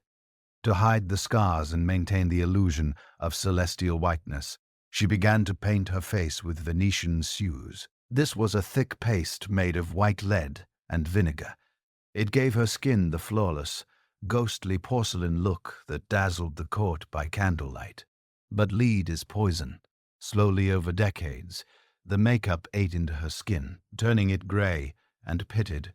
The more her skin decayed, the thicker she applied the lid. It was a vicious cycle. It caused hair loss, forcing her to wear increasingly elaborate red wigs. It rotted her teeth, which turned black from her addiction to sugar, causing her to stuff rags in her mouth to pad out her hollow cheeks, beneath the stiff briquet dresses encrusted with jewels, beneath the ruffs that framed her face like a halo. The human woman was decaying. She suffered from headaches, depression, and lead poisoning. But she never let the mask slip to the world. She remained the frozen, perfect icon. She understood that her power relied on the illusion. The people didn't need a woman. They needed a star, and Elizabeth played the role until the curtain fell. If Elizabeth was the head of the Tudor family, her cousin Mary Stuart, Queen of Scots, was the heart, reckless, passionate, and dangerously beating in the wrong chest. Mary was everything Elizabeth was not. She was raised in the French court, a creature of romance and luxury. While Elizabeth studied Greek and balanced budgets, Mary danced, wrote poetry, and collected husbands like trading cards. She was taller than Elizabeth, arguably more charming, and possessed the one thing Elizabeth envied above all else, a son. But Mary lacked the one trait essential for a ruler, survival instinct. After blowing up her second husband, literally, the house exploded, and running off with the man suspected of murdering him, Mary was chased out of Scotland by her own furious nobles. In 1568, she fled south, crossing the border into England, believing her dear sister Elizabeth would give her an army to take back her throne. She was wrong. Elizabeth looked at Mary and didn't see a sister. She saw a political nuclear bomb. Mary was a Catholic with a strong claim to the English throne. To the Catholics of Europe, Elizabeth was a bastard heretic, and Mary was the rightful queen. So Elizabeth did the only thing she could. She locked Mary up, not in a dungeon, but in a series of damp, draughty castles in the north of England. For 19 years, Mary lived as a guest, playing cards, embroidering, and plotting Elizabeth's assassination. Enter Sir Francis Walsingham. Elizabeth's spy master, Walsingham was the darkest shadow in the Golden Age. He built a surveillance state that would make modern intelligence agencies jealous. He had ears in every tavern and eyes in every port. He knew that as long as Mary lived, Elizabeth was in danger, but he needed proof. In 1586, he caught Mary in the Babington plot. His agents intercepted letters smuggled in and out of Mary's prison inside beer barrels. Walsingham didn't just stop the letters, he let them flow, waiting for Mary to write the words that would sign her own death warrant. And she did. She endorsed a plan to murder Elizabeth. Walsingham placed the evidence on Elizabeth's desk with a grim satisfaction. Elizabeth agonized over the decision. Killing an anointed queen was a taboo that terrified her. It set a precedent that monarchs could be executed. She signed the death warrant in a moment of frustration, then tried to recall it, but her counselors had already sent it off on February 8, 1587, at Fotheringhay Castle. Mary Stuart entered the Great Hall. When she stripped off her black outer gown, she revealed a petticoat of deep crimson, the color of Catholic martyrdom. She had turned her execution into a piece of theater. It took the headsman 2 clumsy strikes to sever her neck. As he lifted the head, the auburn wig came off in his hand, revealing the grey short hair of an old woman. The serpent was dead, but her death would bring the wrath of the greatest empire on earth, crashing down on England. The axe that severed Mary Stuart's neck did not just kill a queen. It cut the last thread of peace in Europe. For King Philip II of Spain, the execution was not merely a political crime. It was a blasphemy. Philip was the most Catholic king, a man who spent hours on his knees in the Escorial Palace, praying for the soul of the world. He viewed Elizabeth not as a fellow monarch, but as the Jezebel of the North, a heretic witch who was corrupting souls. In 1588, he launched the Enterprise of England. It was a military machine of terrifying scale. The Grand de Felicissima Armada, the great and most fortunate navy, consisted of 130 ships, 8,000 sailors, and 18,000 soldiers. Its plan was simple but lethal. Sail up the English Channel, link up with the Duke of Parma's veteran army in the Netherlands, ferry them across the narrow sea, and march on London. If they landed, England was finished. Elizabeth had no standing army, only a ragtag militia of farmers armed with rusty pikes. In July 1588, the beacon fires were lit. From Cornwall to London, a chain of bonfires roared on the hilltops, signaling that the Leviathan had arrived. The English commanders, led by Lord Howard of Effingham, and the pirate hero, Sir Francis Drake, gathered at Plymouth. The legend goes that when the Armada was sighted, Drake was playing a game of bowls on Plymouth Hoe. Upon hearing the news, he didn't panic. He reportedly remarked, "There is plenty of time to win this game and thrash the Spaniards too." Whether true or not, it captures the swagger of the Elizabeth and sea dogs. They were not afraid of the Spanish galleons. They looked at them as floating banks waiting to be robbed. When the Armada entered the Channel, it adopted a defensive formation that was a masterpiece of naval tactics, the crescent moon. The large, heavy galleons were on the outside, protecting the vulnerable transport ships in the center. It was a floating fortress, 7 miles wide. The English ships, smaller and faster, harried them like terriers, biting at the heels of a bull. But they could not break the wall. For a week, the two fleets skirmished up the channel. The English fired 100,000 cannonballs, but the Spanish were made of thick oak that absorbed the impact. The Armada reached Callao intact, dropping anchor to wait for Parma's army. The night of July 28th was pitch black. The Spanish crews were exhausted. Suddenly, they saw lights on the water. Drake had sacrificed 8 of his own ships. He packed them with pitch, gunpowder, and tar, set them on fire, and pointed them toward the anchored Spanish fleet. These were hellburners, fire ships, as the burning hulks drifted closer, illuminating the dark water with apocalyptic orange light.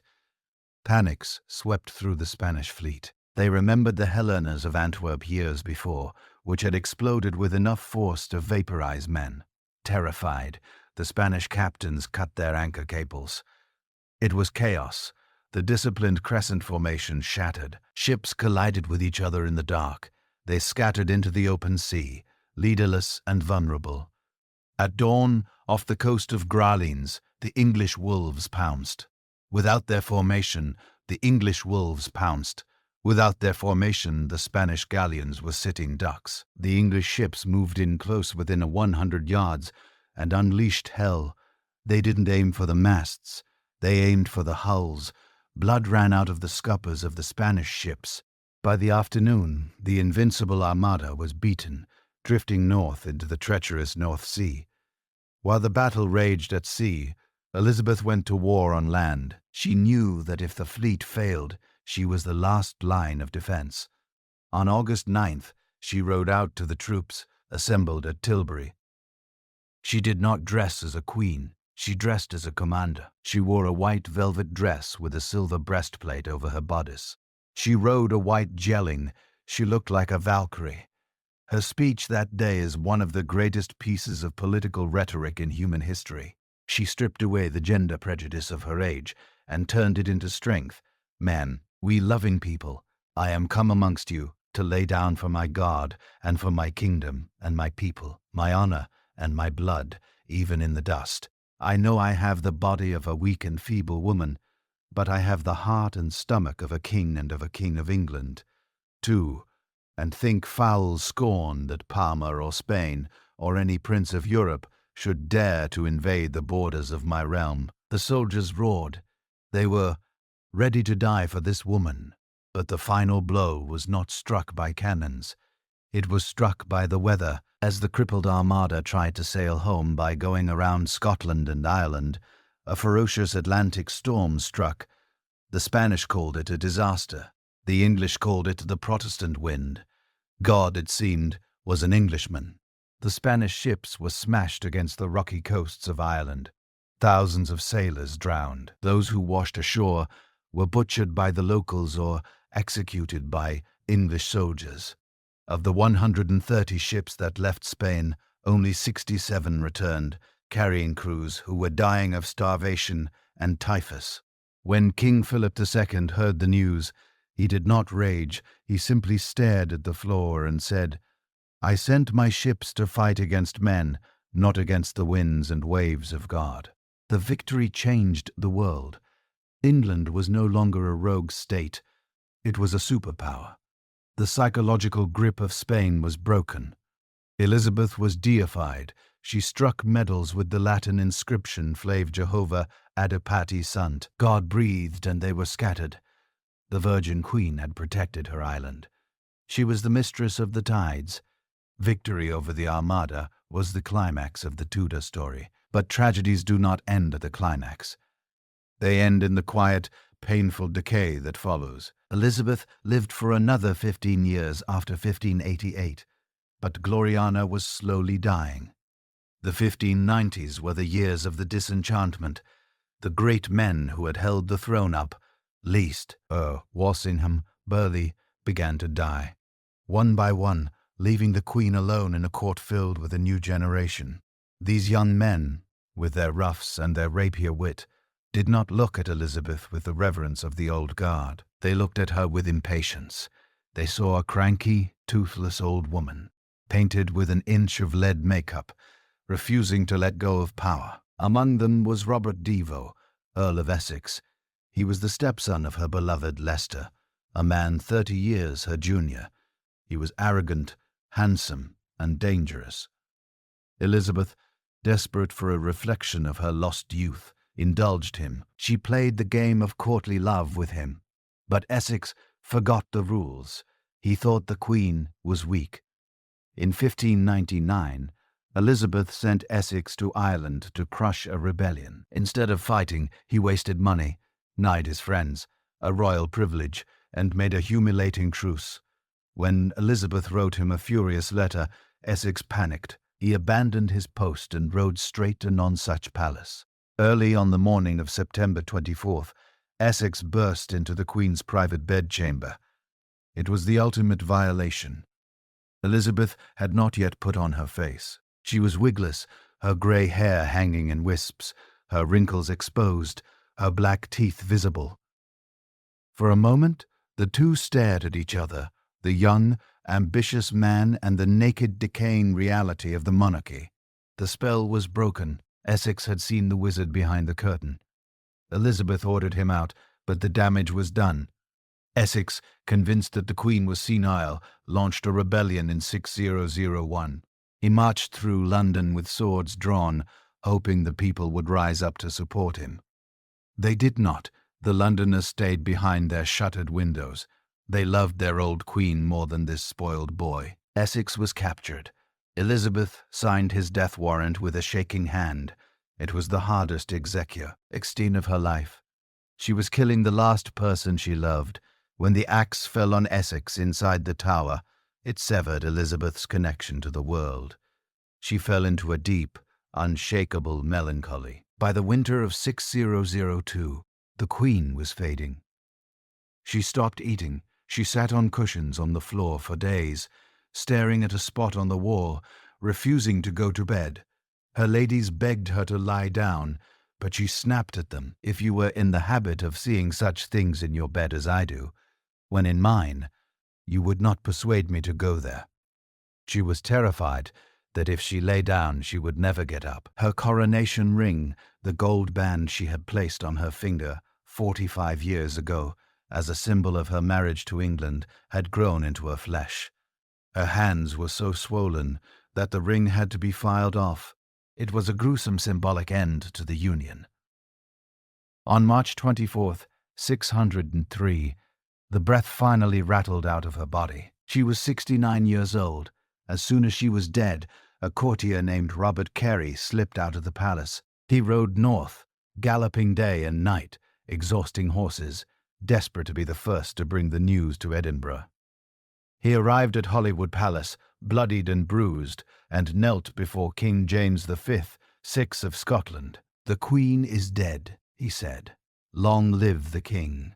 James was the son of Mary, Queen of Scots. The woman Elizabeth had executed.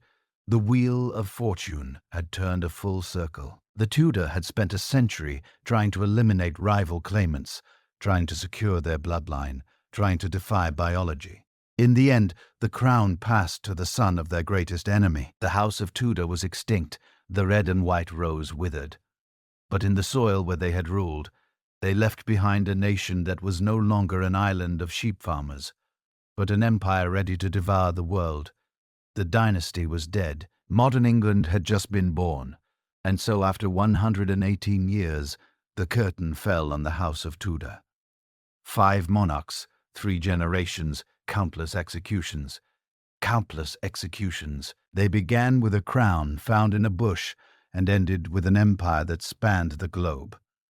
What did they leave behind other than a trail of headless ghosts? First, they created the nation-state. Before the Tudors, England was just a piece of Christendom, a property of the Pope and the feudal lords. The Tudor built walls around the island, not just physical walls of wooden ships, but psychological walls. They created the idea of Englishness, a distinct identity, defiant and proud. They were the architects of the original Brexit, cutting the cords with Europe to forge a lonely, powerful path. Second, They unleashed the power of the Word by breaking the monopoly of the Latin Church and mandating English Bibles. They accidentally democratized thought. They gave the people a language. It is no coincidence that Shakespeare flourished under Elizabeth.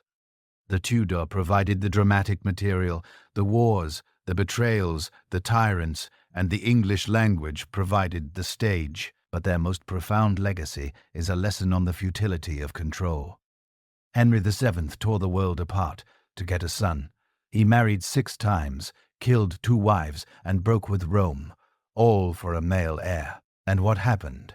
His son died young. His dynasty was saved and defined, not by the men, but by the women he discarded.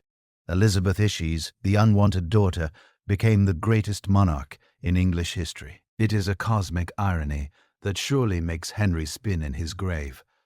The Tudors are gone, but the throne remains. As Elizabeth's body turned cold, King James VI of Scotland rode south to become James the W of England. The House of Stuart had arrived. They would inherit the Tudor paranoia, but none of the Tudor political genius. They would take the absolute power, built by Henry and Elizabeth, and drive it straight off a cliff, plunging the nation into a civil war that would see a king not just legally executed, but publicly beheaded by his own people. But that is a story for another day. History teaches us that power is like salt water. The more you drink, the thirstier you become. The Tudors drank the ocean dry, and in the end they remind us that while we can shape history, we cannot tame it. We are all just players on a stage, strutting and fitting our hour until the script runs out. Thank you for joining me on this journey through blood, gold, and fire. If you enjoyed this chronicle of the House of Tudor, hit that like button and subscribe to Legacy of Thrones. Who should we analyze next? The 250-year peace bought with the blood of Sekihara and the iron code of the samurai, the incestuous web of the Habsburgs, or perhaps the tragic beauty of the Anne Dynasty? Leave your vote in the comments below. I am Dynast Sarah. Remember, the king is dead. Long live the king.